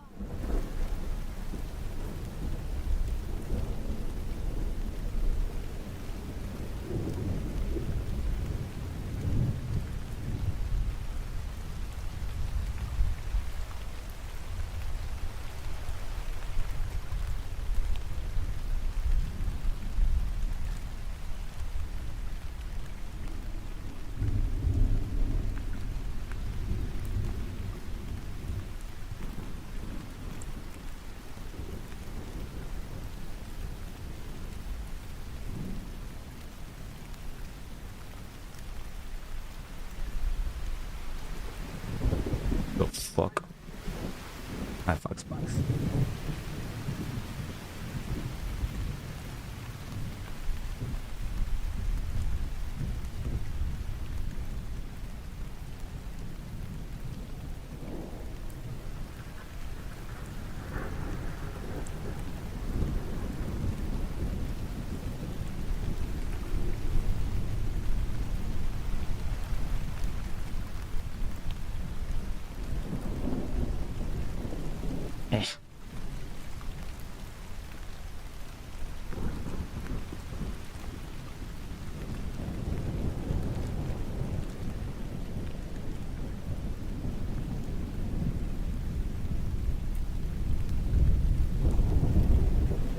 Wait, started what over?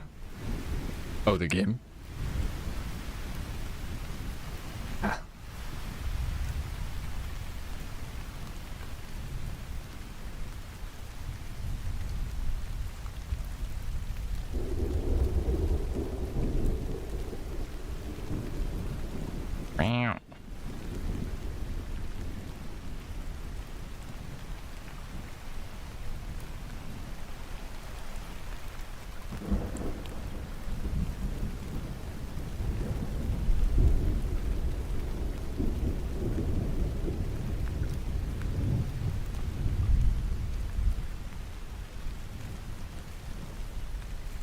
What?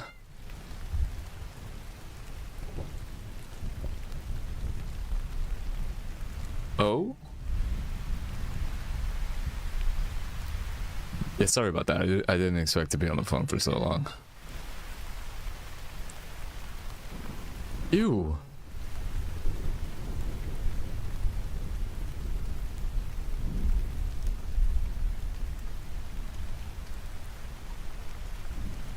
That doesn't look great.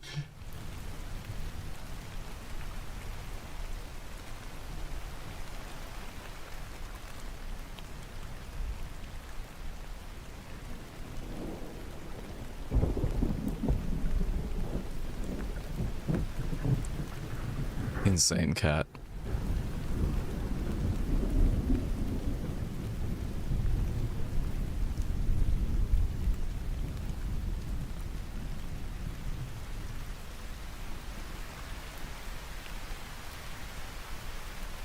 That doesn't look great either. I don't think that's supposed to happen.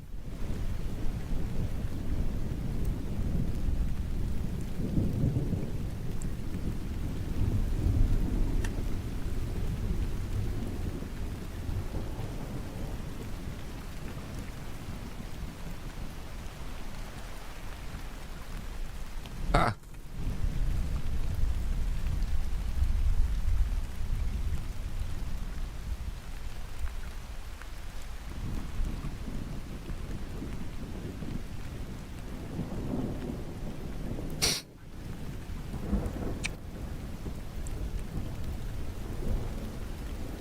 I'm not waiting for his ass.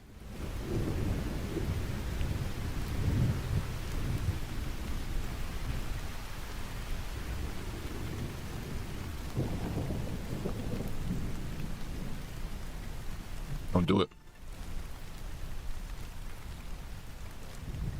Don't do it.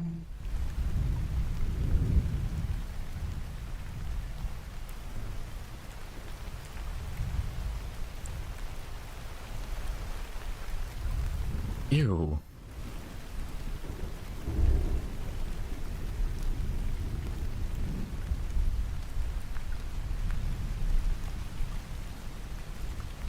You're coming at the cat actor?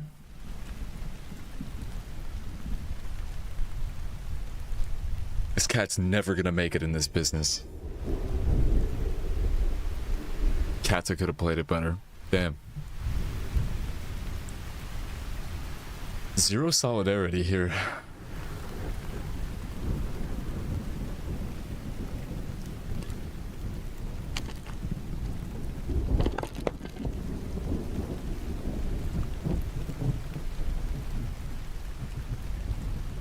Oh, jeez.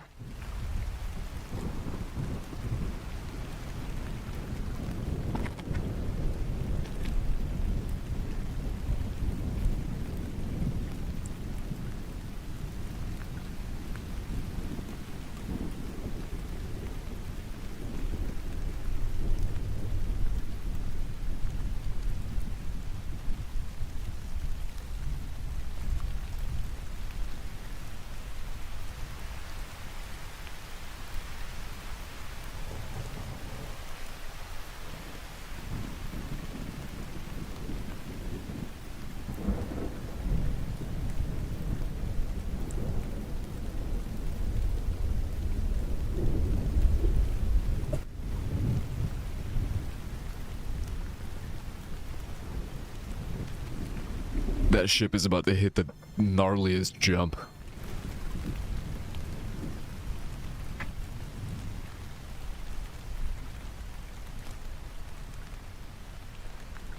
Uh-oh, the music is happy, guys.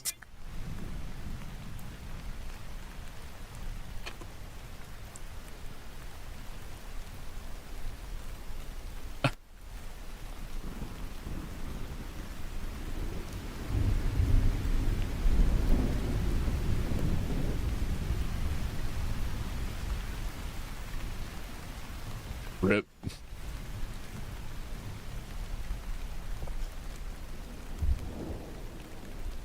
Hmm. Aw.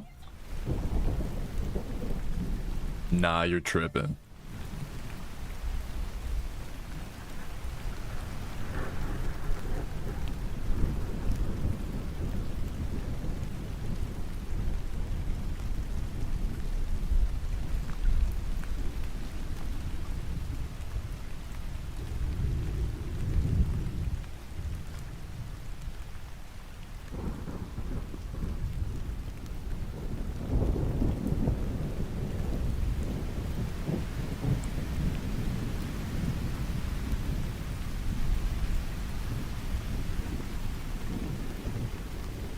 Ah, the music is happy again. Let's go.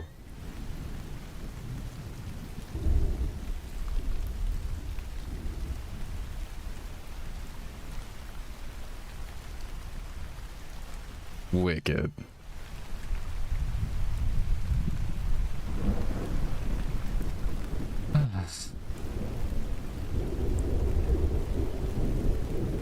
Right.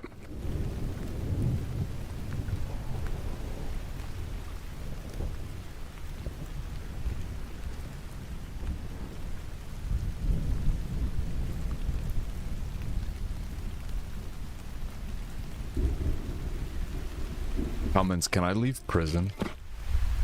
Can I get out of jail now?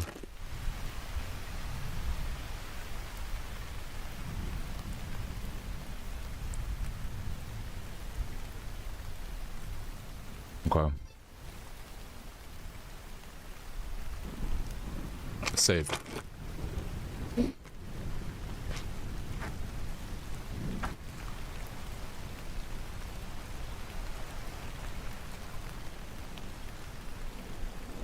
I'm free.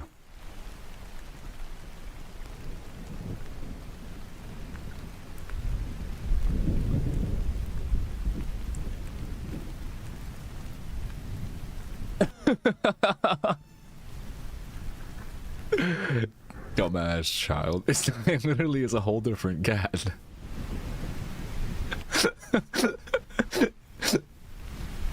What? What is the implication here? That there are other cats that do this?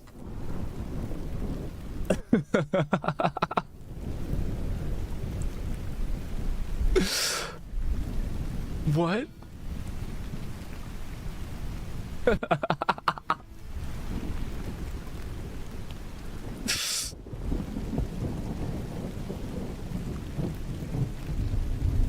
Incredible. Foxbox, that was amazing.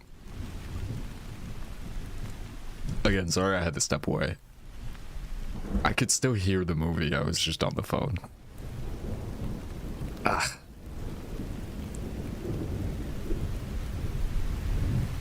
Incredible. Fucking incredible.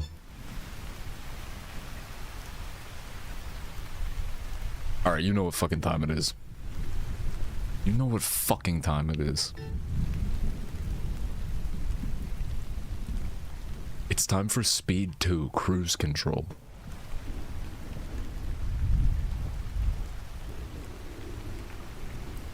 Oh my god, absolutely, yeah. Yo, what happened in that? 1997.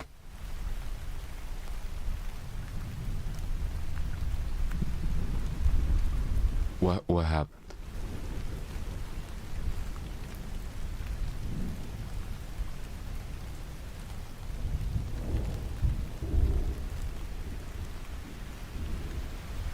Oh my god, no, thank you for the recommendation. So you see that she got saved. Right. Right.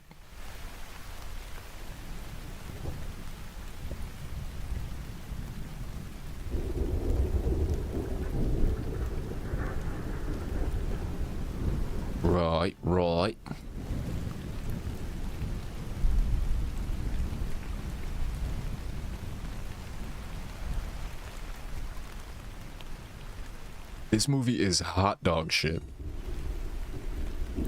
There's a churro quote about this movie somewhere.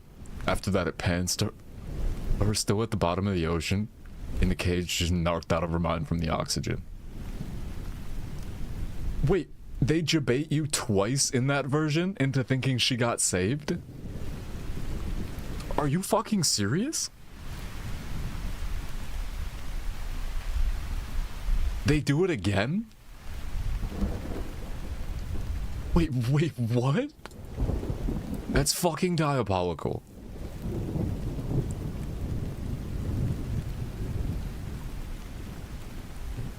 They do it a second time? That's so fucked up. God damn. I'm still mad at that movie for doing that. There was nothing to justify that. I hated that so much. Wicked. Oh, good night, Aviev. Good night, good night. Thank you for letting me leave jail.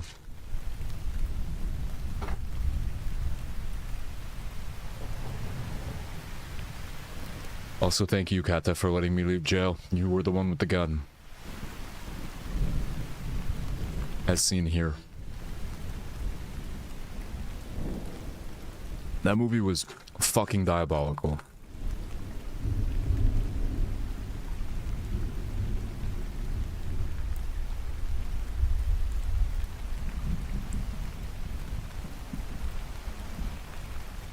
Probation?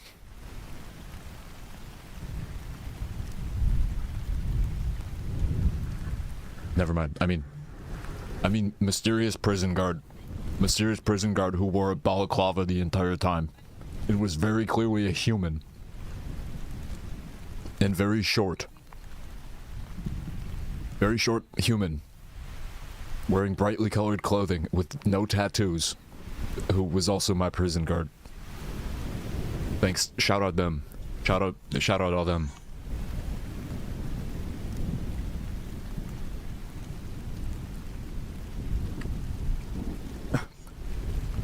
Me right now.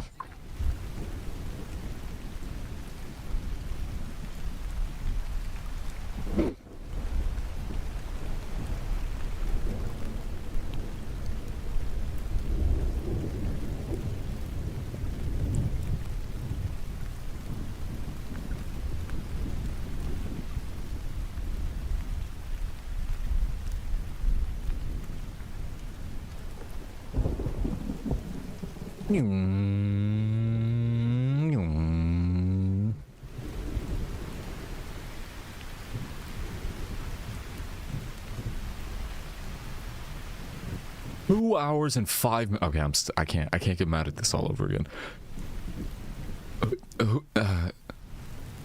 I can't remember when the last time we watched this was, but it was a long time ago. I can find out from the churro. My goddamn jaw. I can find out from the churro quote.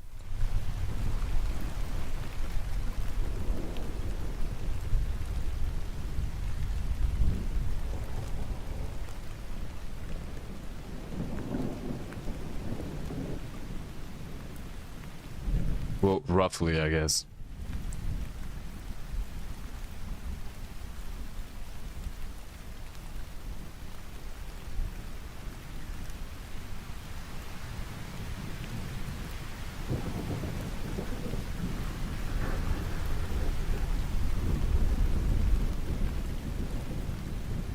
This was only... Oh, it literally says the date. Oh, that's fucking crazy.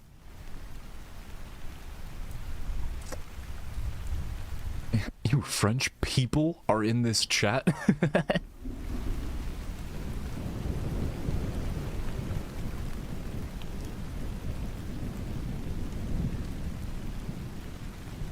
Goon to something normal, like thighs or tentacles. If we had tails, do y'all think we would just be fucking them the whole time, or what, Jadarigo?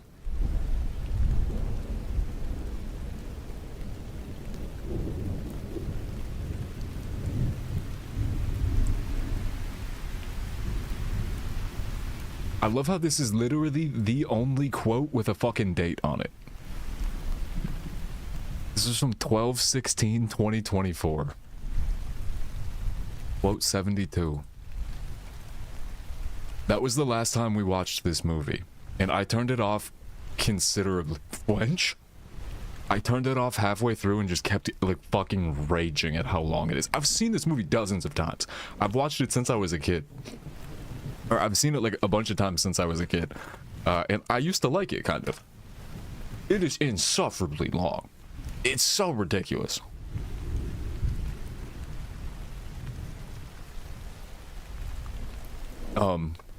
But yeah, this is what Churro had to say about it.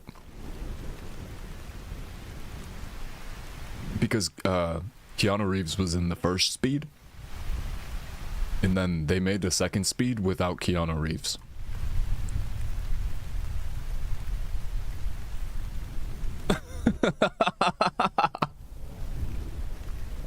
What is this? What diaper service? Quick, clean, reliable. What the fuck is a diaper service? Wait, it literally is the Monka ass emote.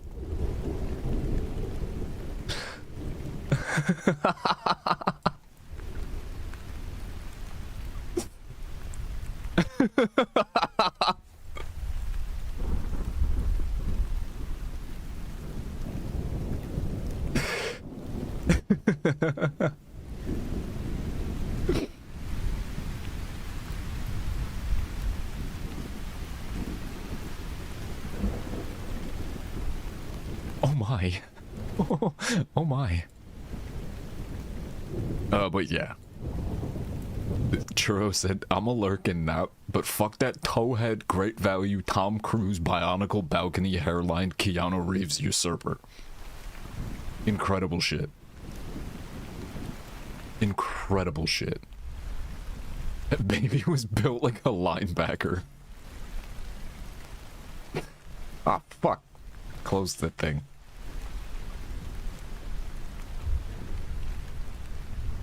Sounds like it just borked out.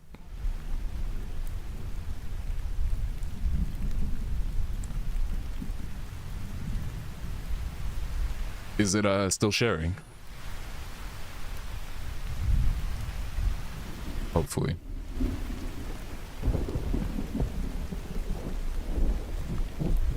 Sandra Bullock.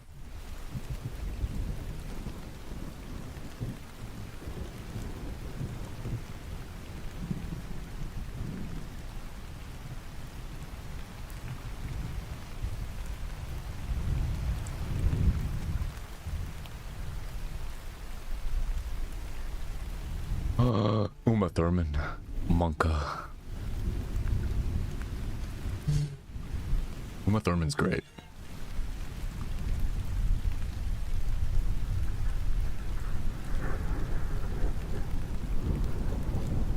Head, great value, Tom Cruise, bionicle balcony, hairline, Keanu Reeves usurper.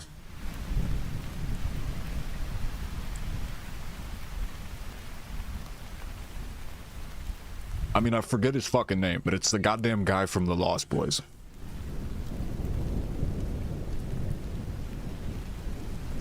And yeah, he is ridiculous.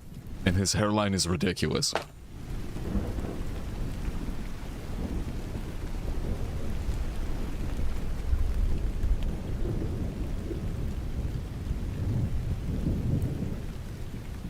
They replaced Keanu Reeves with this guy.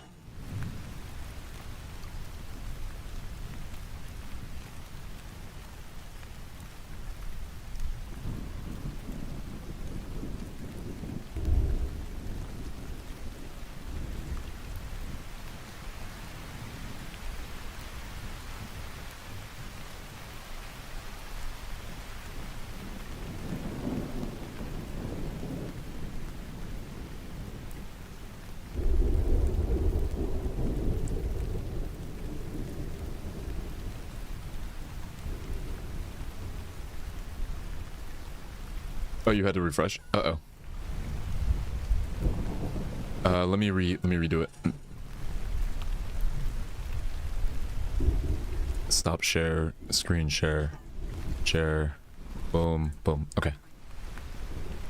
You'll never work in this town again.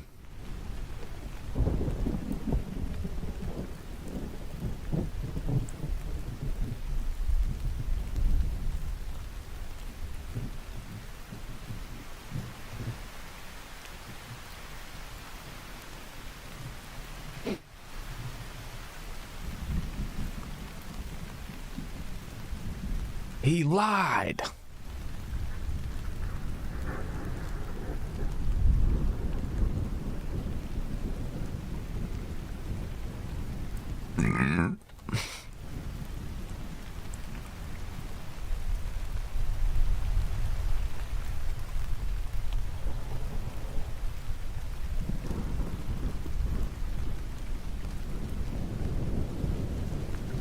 I'm a quap.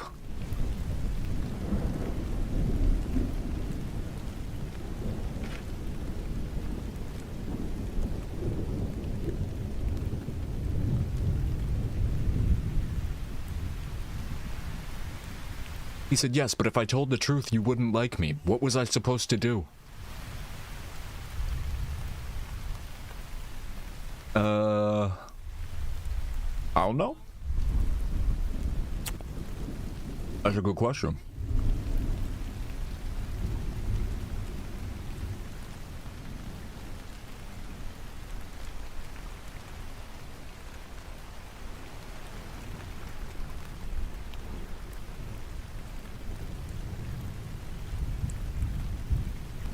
Okay, his jawline is a little bit crazy, though.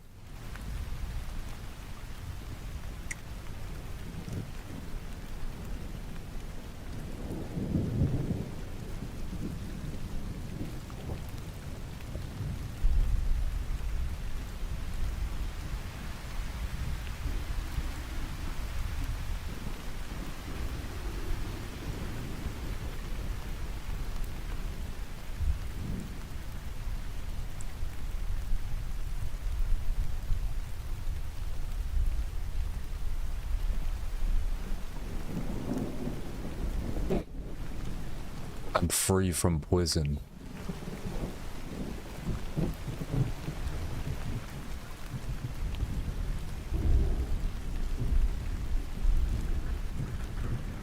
I'm free. And I'm eating too much candy.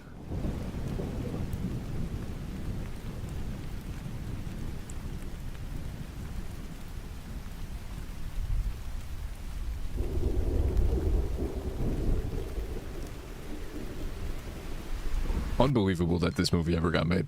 Once Keanu Reeves wasn't able to be in it, I don't know why they continued. I'm gonna be so honest. The Green Goblin, Mr. Mr.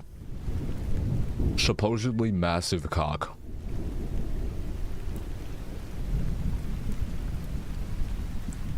Willem Big Penis Dafoe also in this. I've seen that video. His penis does not appear to be that big. I'm gonna be honest, but who knows? Who knows?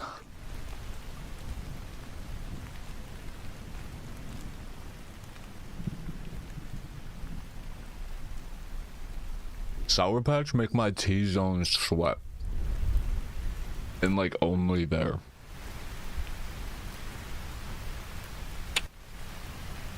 It's happened since I was a kid. Confirmed, Jacob has seen bigger and is not impressed. No, but unfortunately I have. Unfortunately, because I wanted to believe the rumors. I heard the rumors first. And then I saw the video on Reddit, I think. I was like... Huh?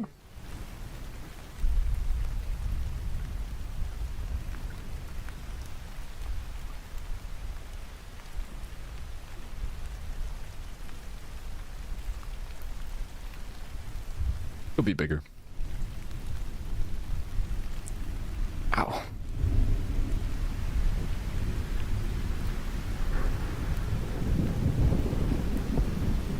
His jawline's crazy. Bionicle hairline.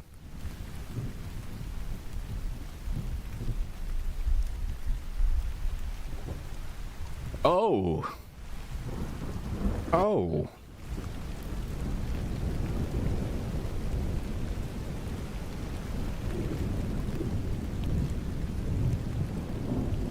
Oh.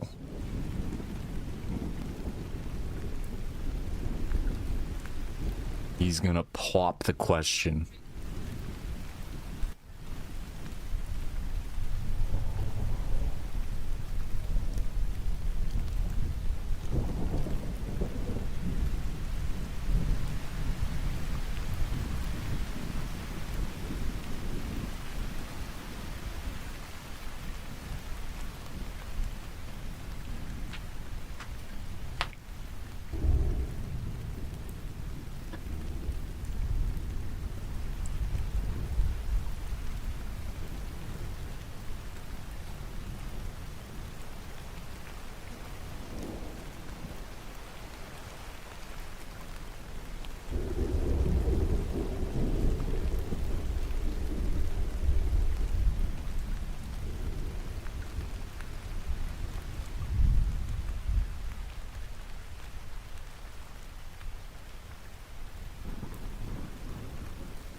He's sussy looking.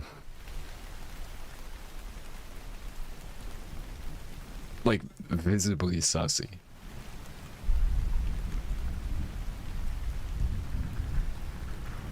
Did his hairline change from the first scene of the movie? Hold on, we have to go back. Okay, what happened here?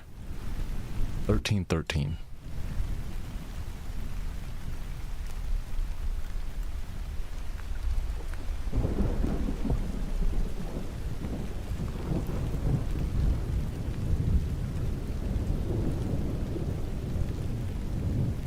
I feel like it did. I feel like it did.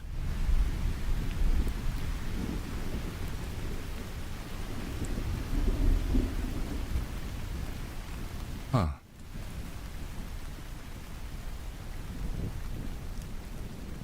Something diff about this, I feel like.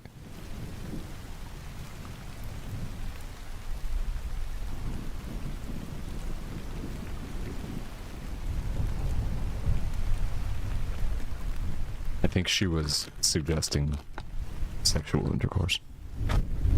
Guys, I think she might have been suggesting sexual intercourse.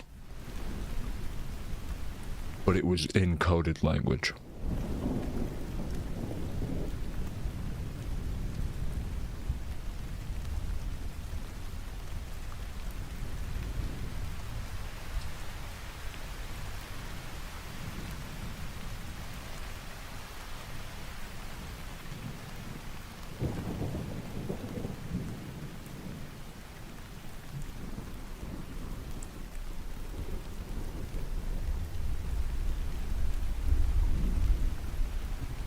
What is this?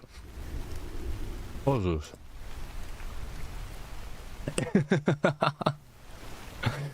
Well, I tried to open it on this fucking Chrome, but it didn't open. Dear God. We're gonna leave that up. We're gonna leave that up for now.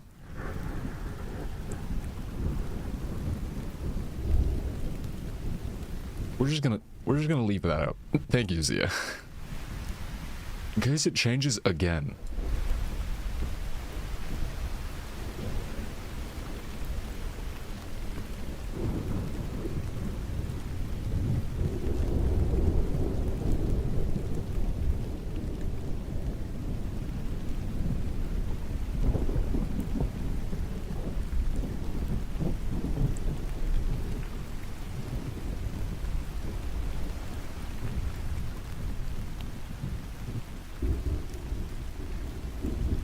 Not the leeches.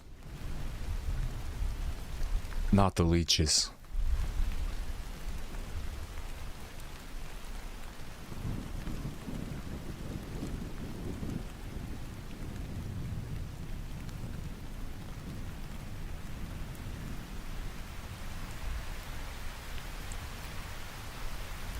Monka.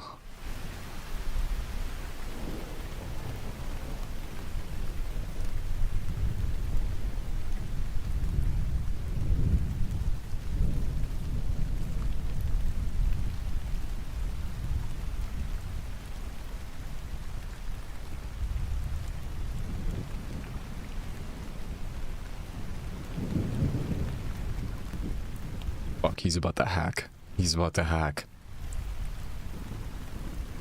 He's got the fiber optic converter, bro. It's over. He's about to hack into us.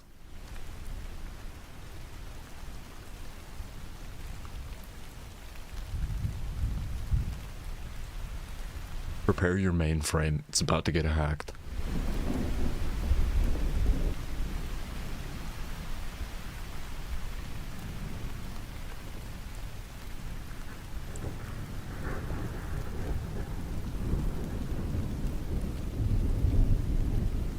Everything's computer.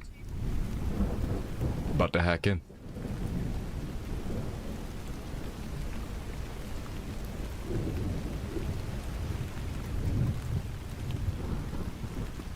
Are you itching something? You work at you own a company called Fat Busters?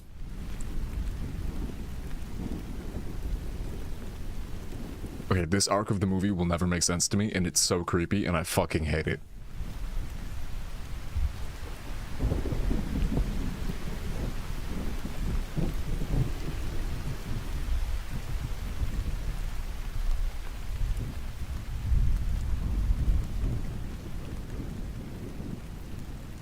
Mind you, this gets very creepy.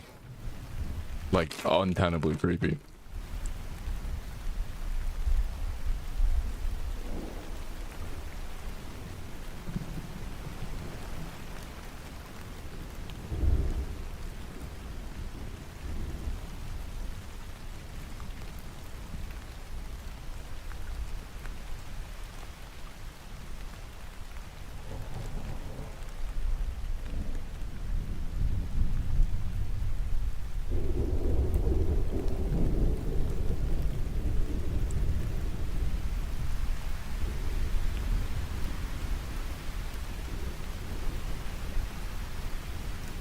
I think we had determined that whoever made this movie needs to go to fucking jail. It gets that bad.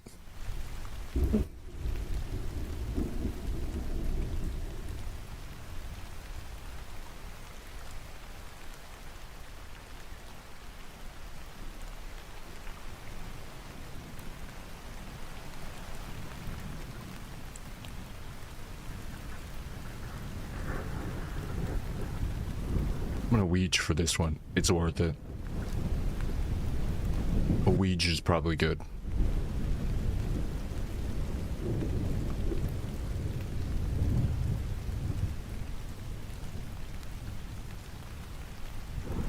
So already, So already, why was this made? Why was this part included in the movie?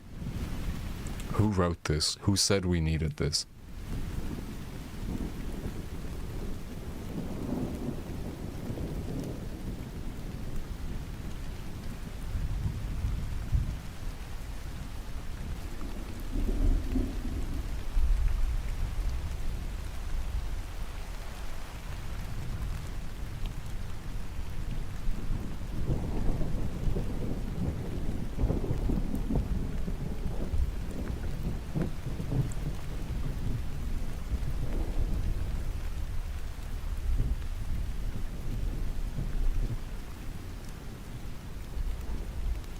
Oh?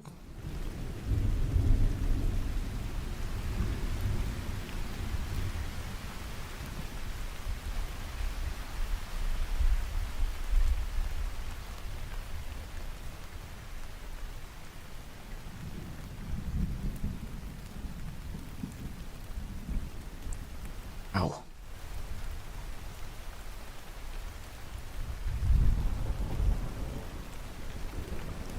Bruh.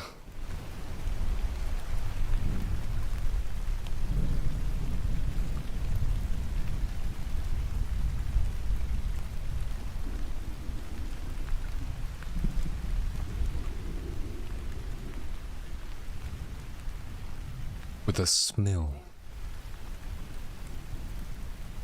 You just found out that the entirety of the pretense of how we got into this relationship was a lie.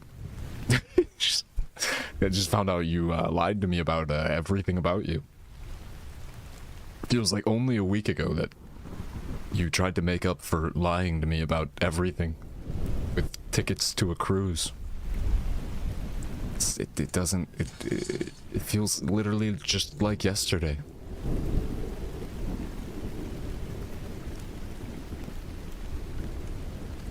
You want to know when it started? Wait, when what started? Yeah, Willem Dafoe is in this.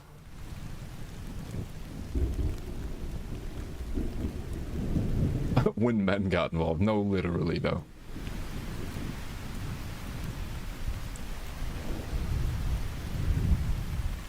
Bruh.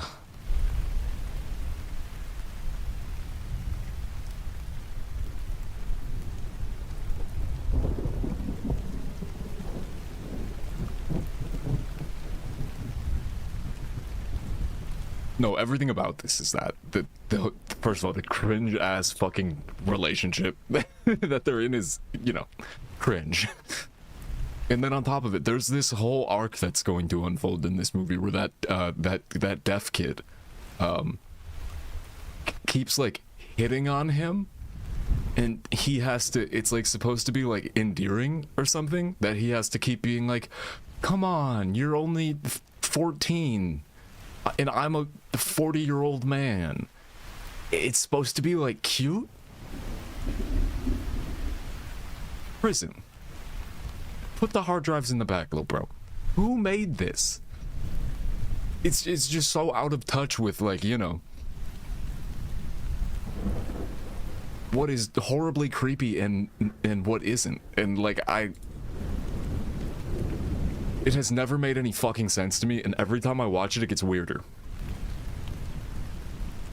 I was a kid watching this, like, the fuck? Like, spoilers, it gets to the point where he literally has to, like, tell this child. He has to be like, I can't be with you, but I would if you were older. And I was like, what the fuck? He has to, like, let her down gently and be like, I'm sorry, but I'm a grown-up and you're just a kid. But if you were older, you seem pretty cool. Hey, you'll find someone. And hey, if, like, wait, what? If you were older... It's some horrifying bullshit.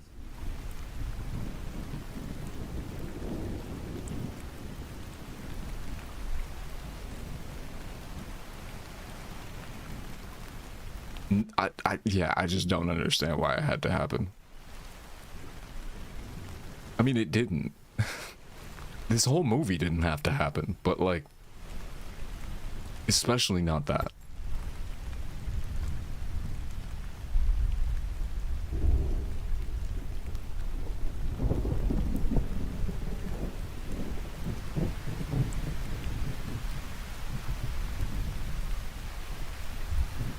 William Defoe.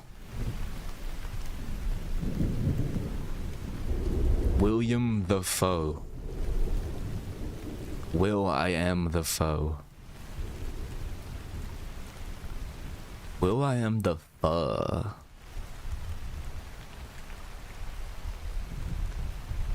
Damn, I almost wanted to get a screenshot of that flashlight in his mouth like that.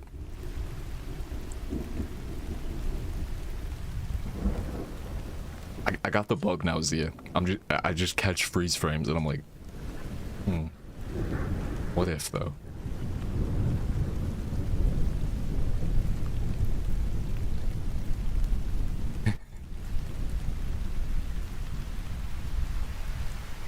This could be art.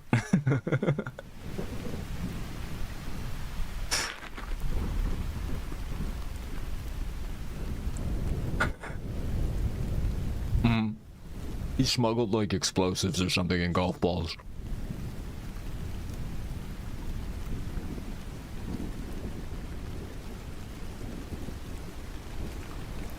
Okay, that would be fucking amazing.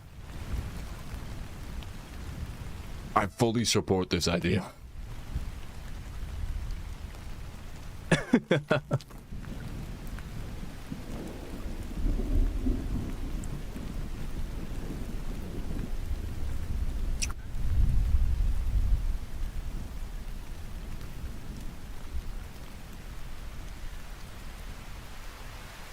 Ew. Ugh.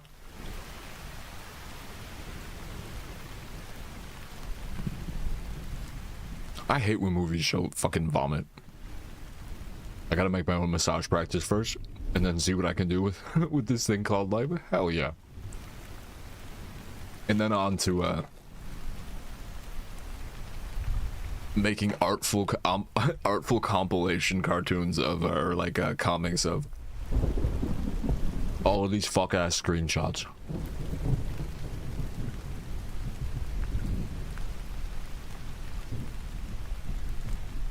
Okay, that would be hilarious though. If bro just had a fucking bottle of hot sauce next to his cup of leeches. I'm already way more weeged than I expected. It's okay, this movie is 2 hours long for some reason. By the end of it, you'll forget that you weeged.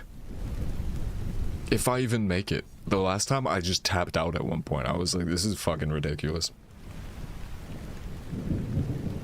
They start making decisions that you cannot... I can't explain to you how stupid they are.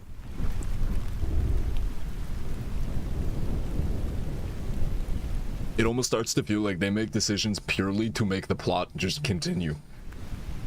Like it's so forced. You know there are people out there that have pet leeches, and every once in a while they let the leech suck them as like a way to care for their pet, as like enrichment.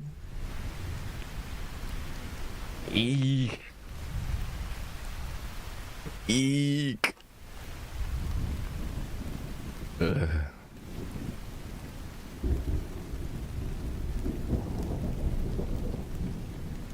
Just feed your leech ketchup. Feed your leeches some ketchup.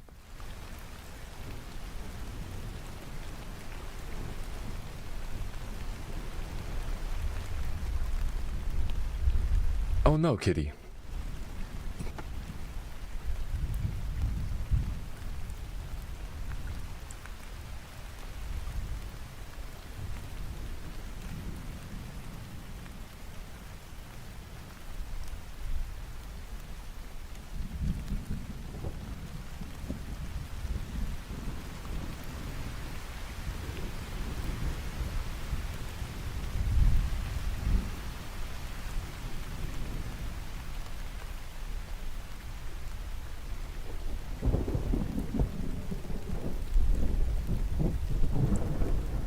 Don't worry, Fox. This movie is a fucking fever dream.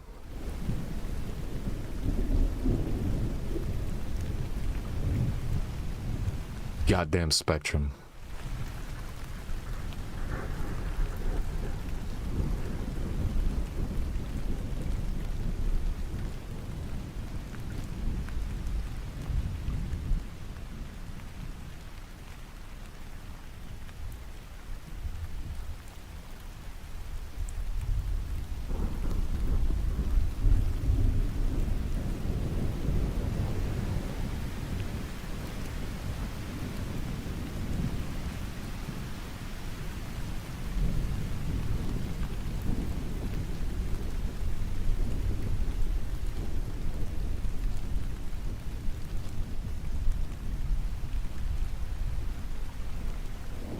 No ETA.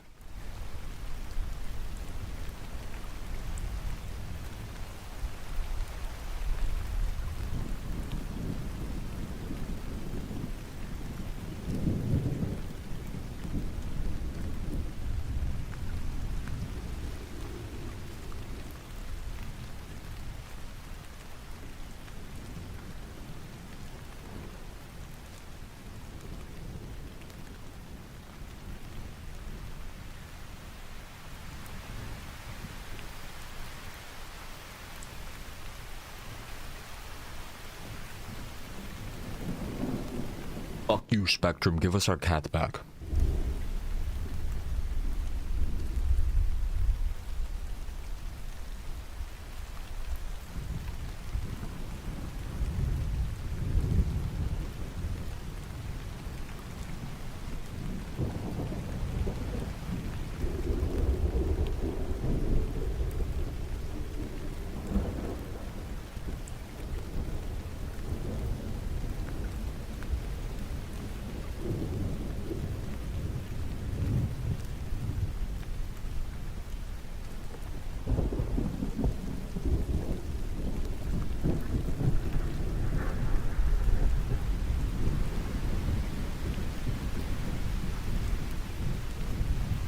Fuck Spectrum.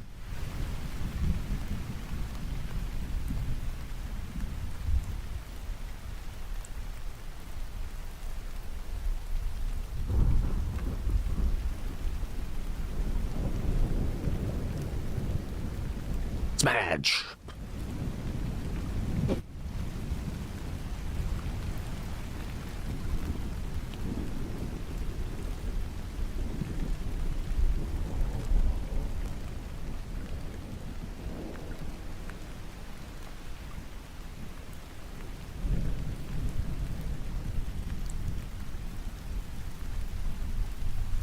Other way around.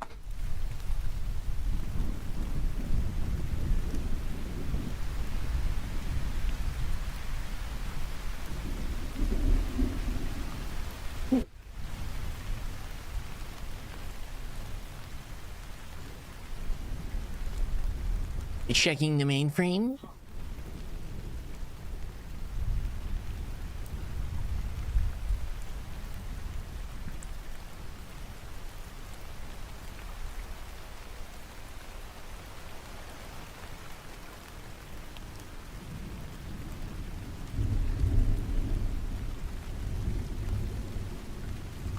No one has any idea.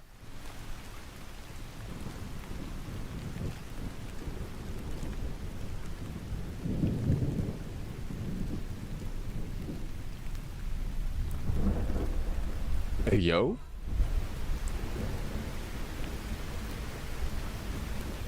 Captain going down on the ship?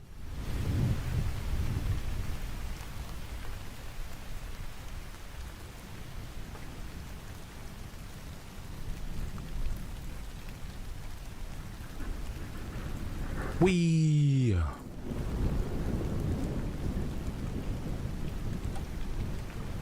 Yeah, I'm pretty sure he went down without the ship. The ship didn't go down too.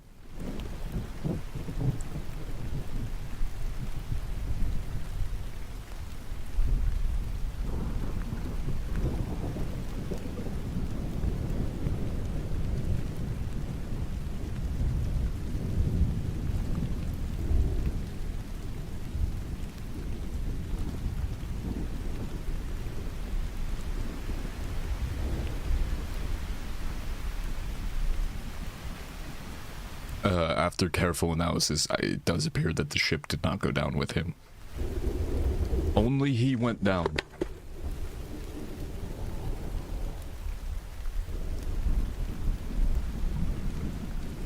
Oh, he did get sucked by the ship, though. The ship did indeed suck him. Suck with 2 C's.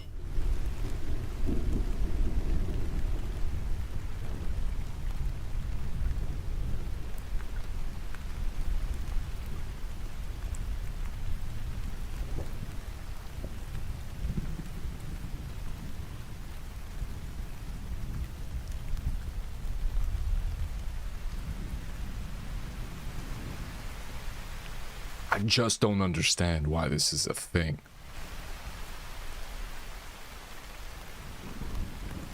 This arc is so stupid.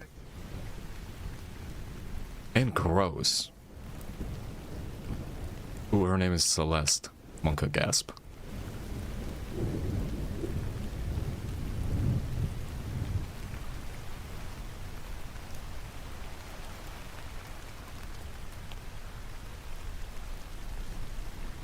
It's just fucking nasty.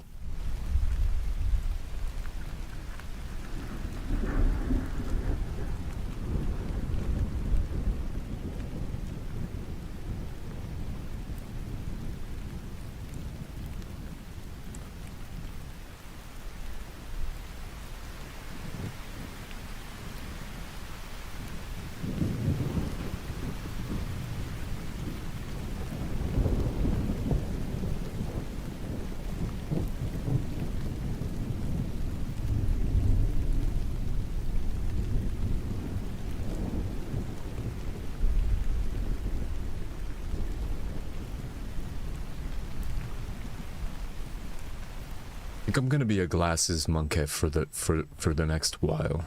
I'm gonna leave my contacts. Alert! Alert! I'm going back to a glasses monkey.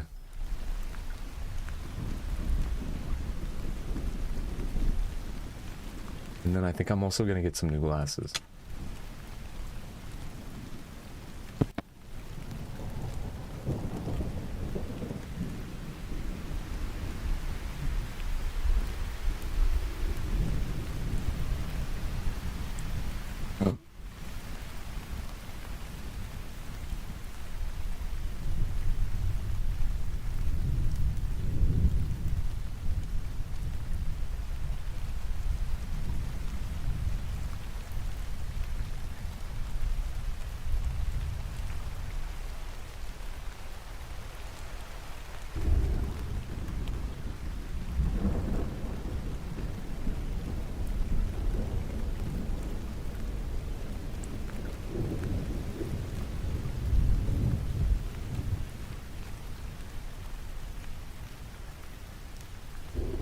God damn it, I can't see. This is difficult.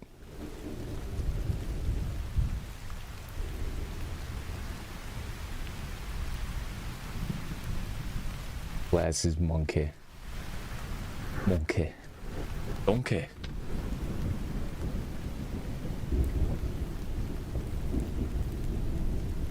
Because I think my prescription is old. So I should just get some new frames too.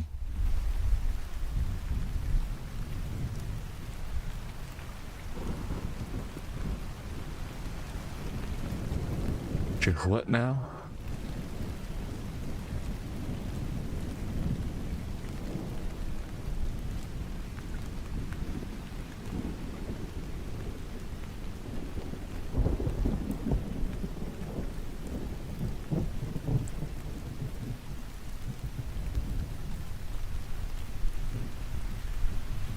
Alert!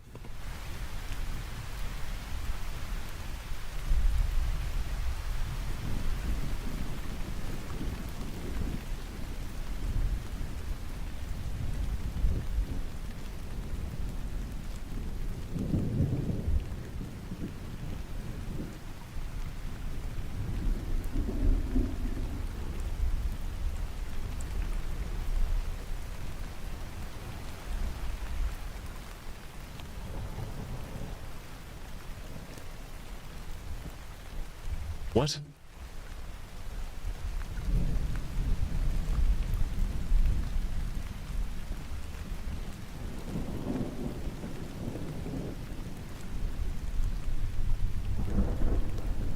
She's about to white woman alt.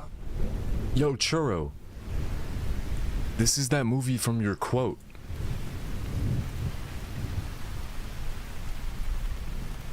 We never even finished it. Also, dude, this is the only quote with a date. And I'm honestly glad as fuck we put that date in there.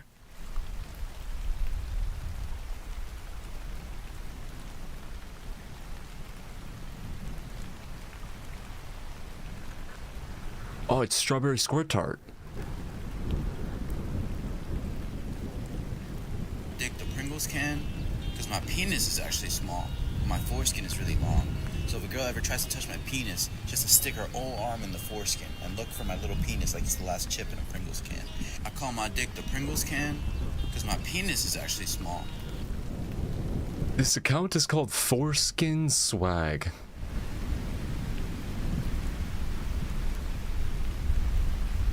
My foreskin is really long. So if a girl ever tries to touch my penis, she has to stick her whole arm in the foreskin and look for my little penis like it's the last chip in a Pringles can. I call my...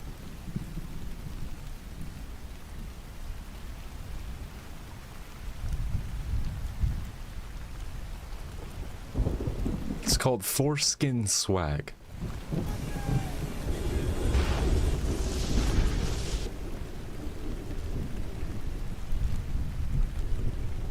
God forbid a motherfucker is still in death.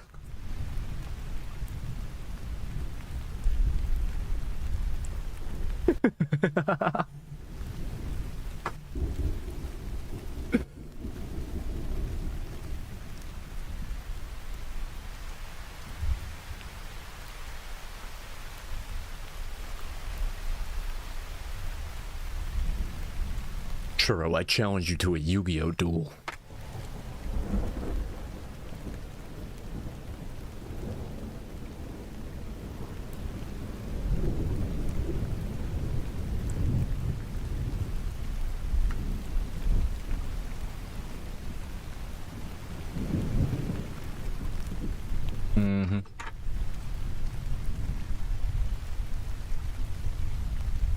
Cause she's lying.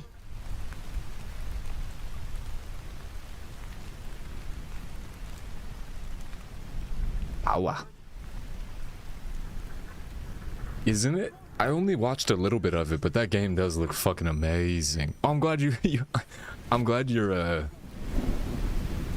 request for a good game in comments worked out so well. That's awesome.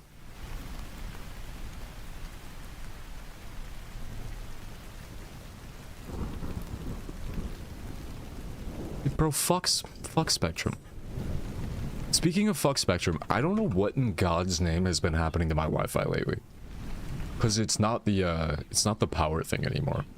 It's just the ISP being a fucking dick. And I have no idea why. Or what to do about it. Yeah, why don't they try hacking into the mainframe? Have you tried hacking into the mainframe? Have you tried turning the mainframe on and off again? And then hacking in? Like, buh? Like, buh? It's like they haven't even tried.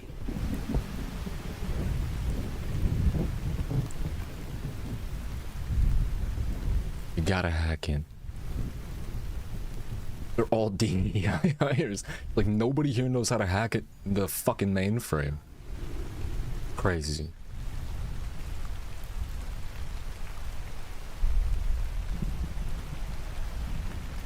Your mom.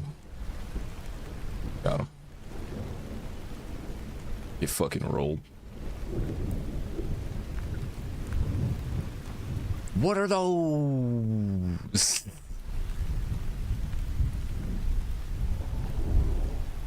Oop. Oop.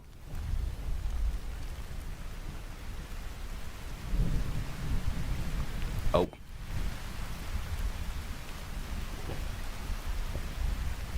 I bet Willem Dafoe's character is from Spectrum. It seems like it, honestly. I said that thinking they were all white, but now I'm not so sure. Wait, have you seen the little girl's shoes? She has a literal pair of what are those 26s.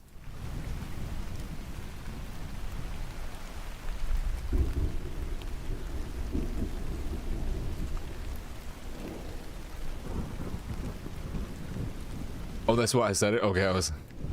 And now I gotta get a look at these again.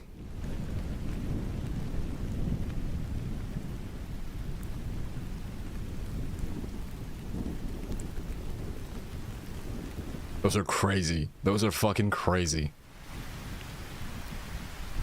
Black, lime green, pink, white.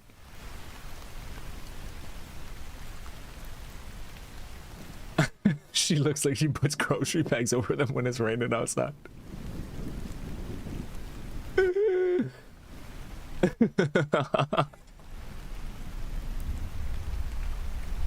Not a speck of dirt is on that shit.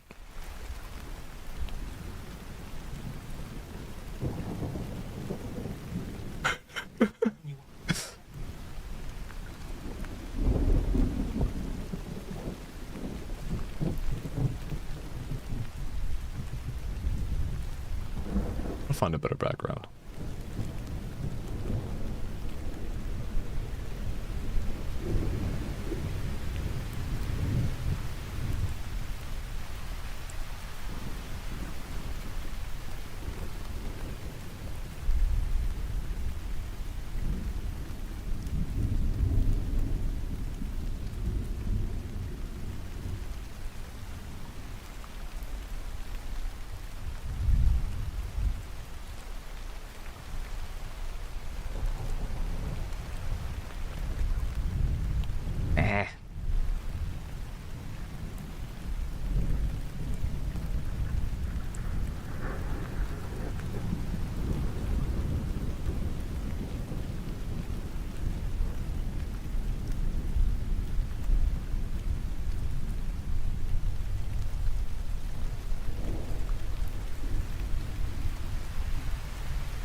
D-deck.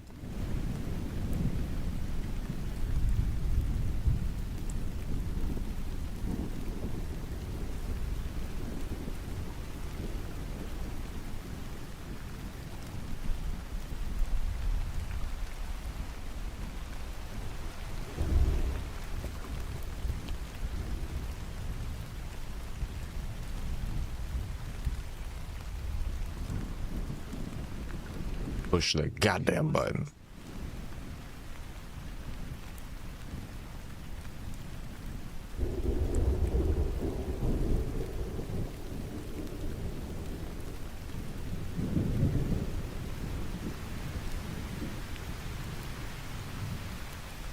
That's gonna get all stuttery if I don't pause this.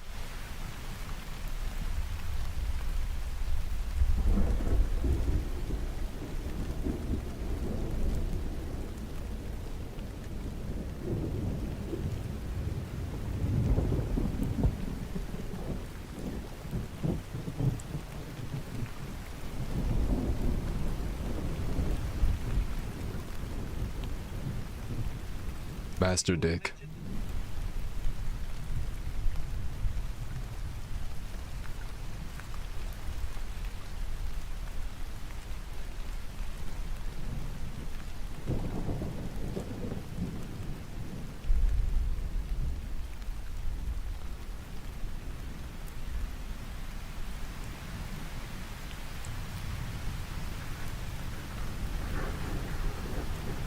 Where are they going?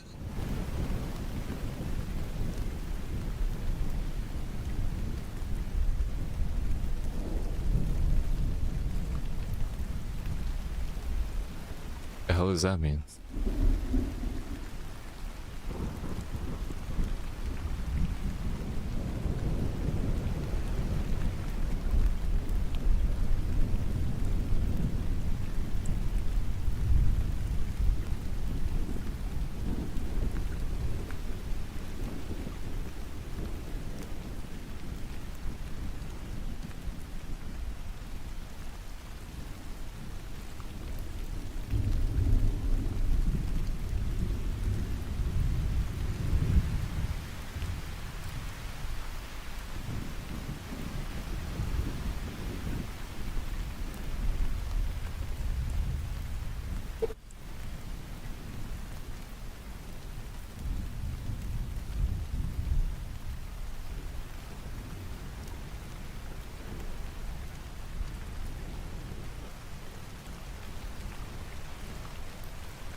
I don't want some toast.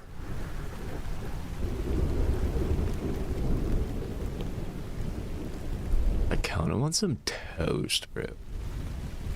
Also, this VOD is about to stop recording in 3 minutes. Okay.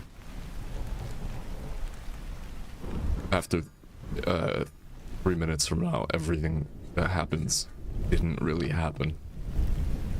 Y'all can do and say whatever you want. We could all get naked. Didn't happen.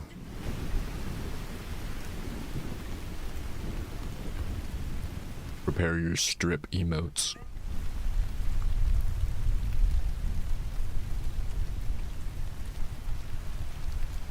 That is not strip.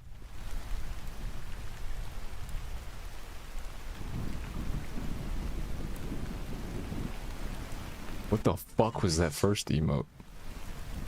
I did STR. Who the hell is this?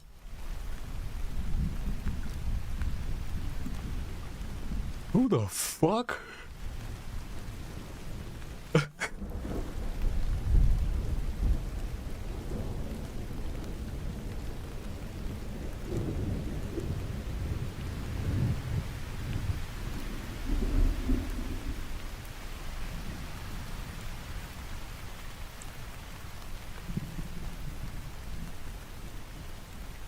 Why is this dad so eager to fucking leave their daughter? He's like, come on, we have to go. We cannot be doing this, honey. Honey. We tried. We can't find her. It's fine. We've done what we can.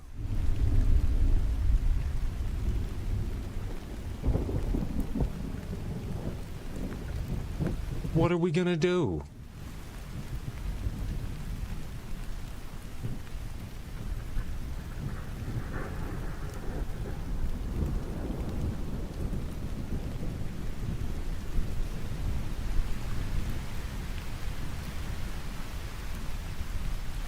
What guy?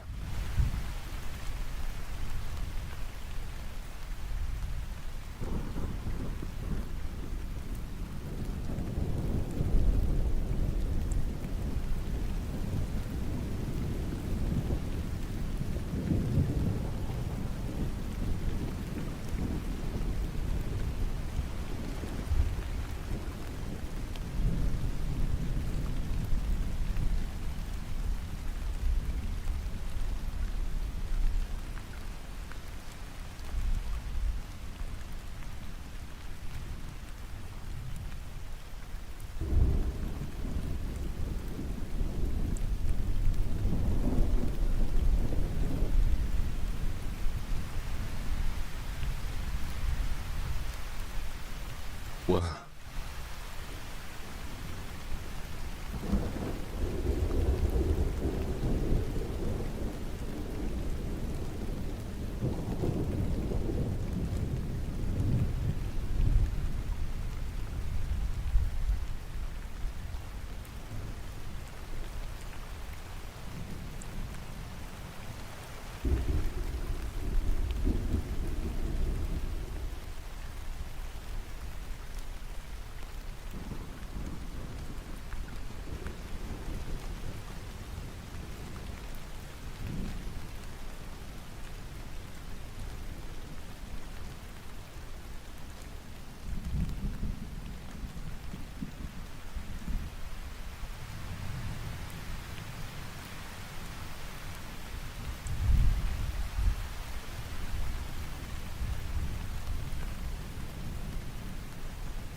Oh. Uh-oh.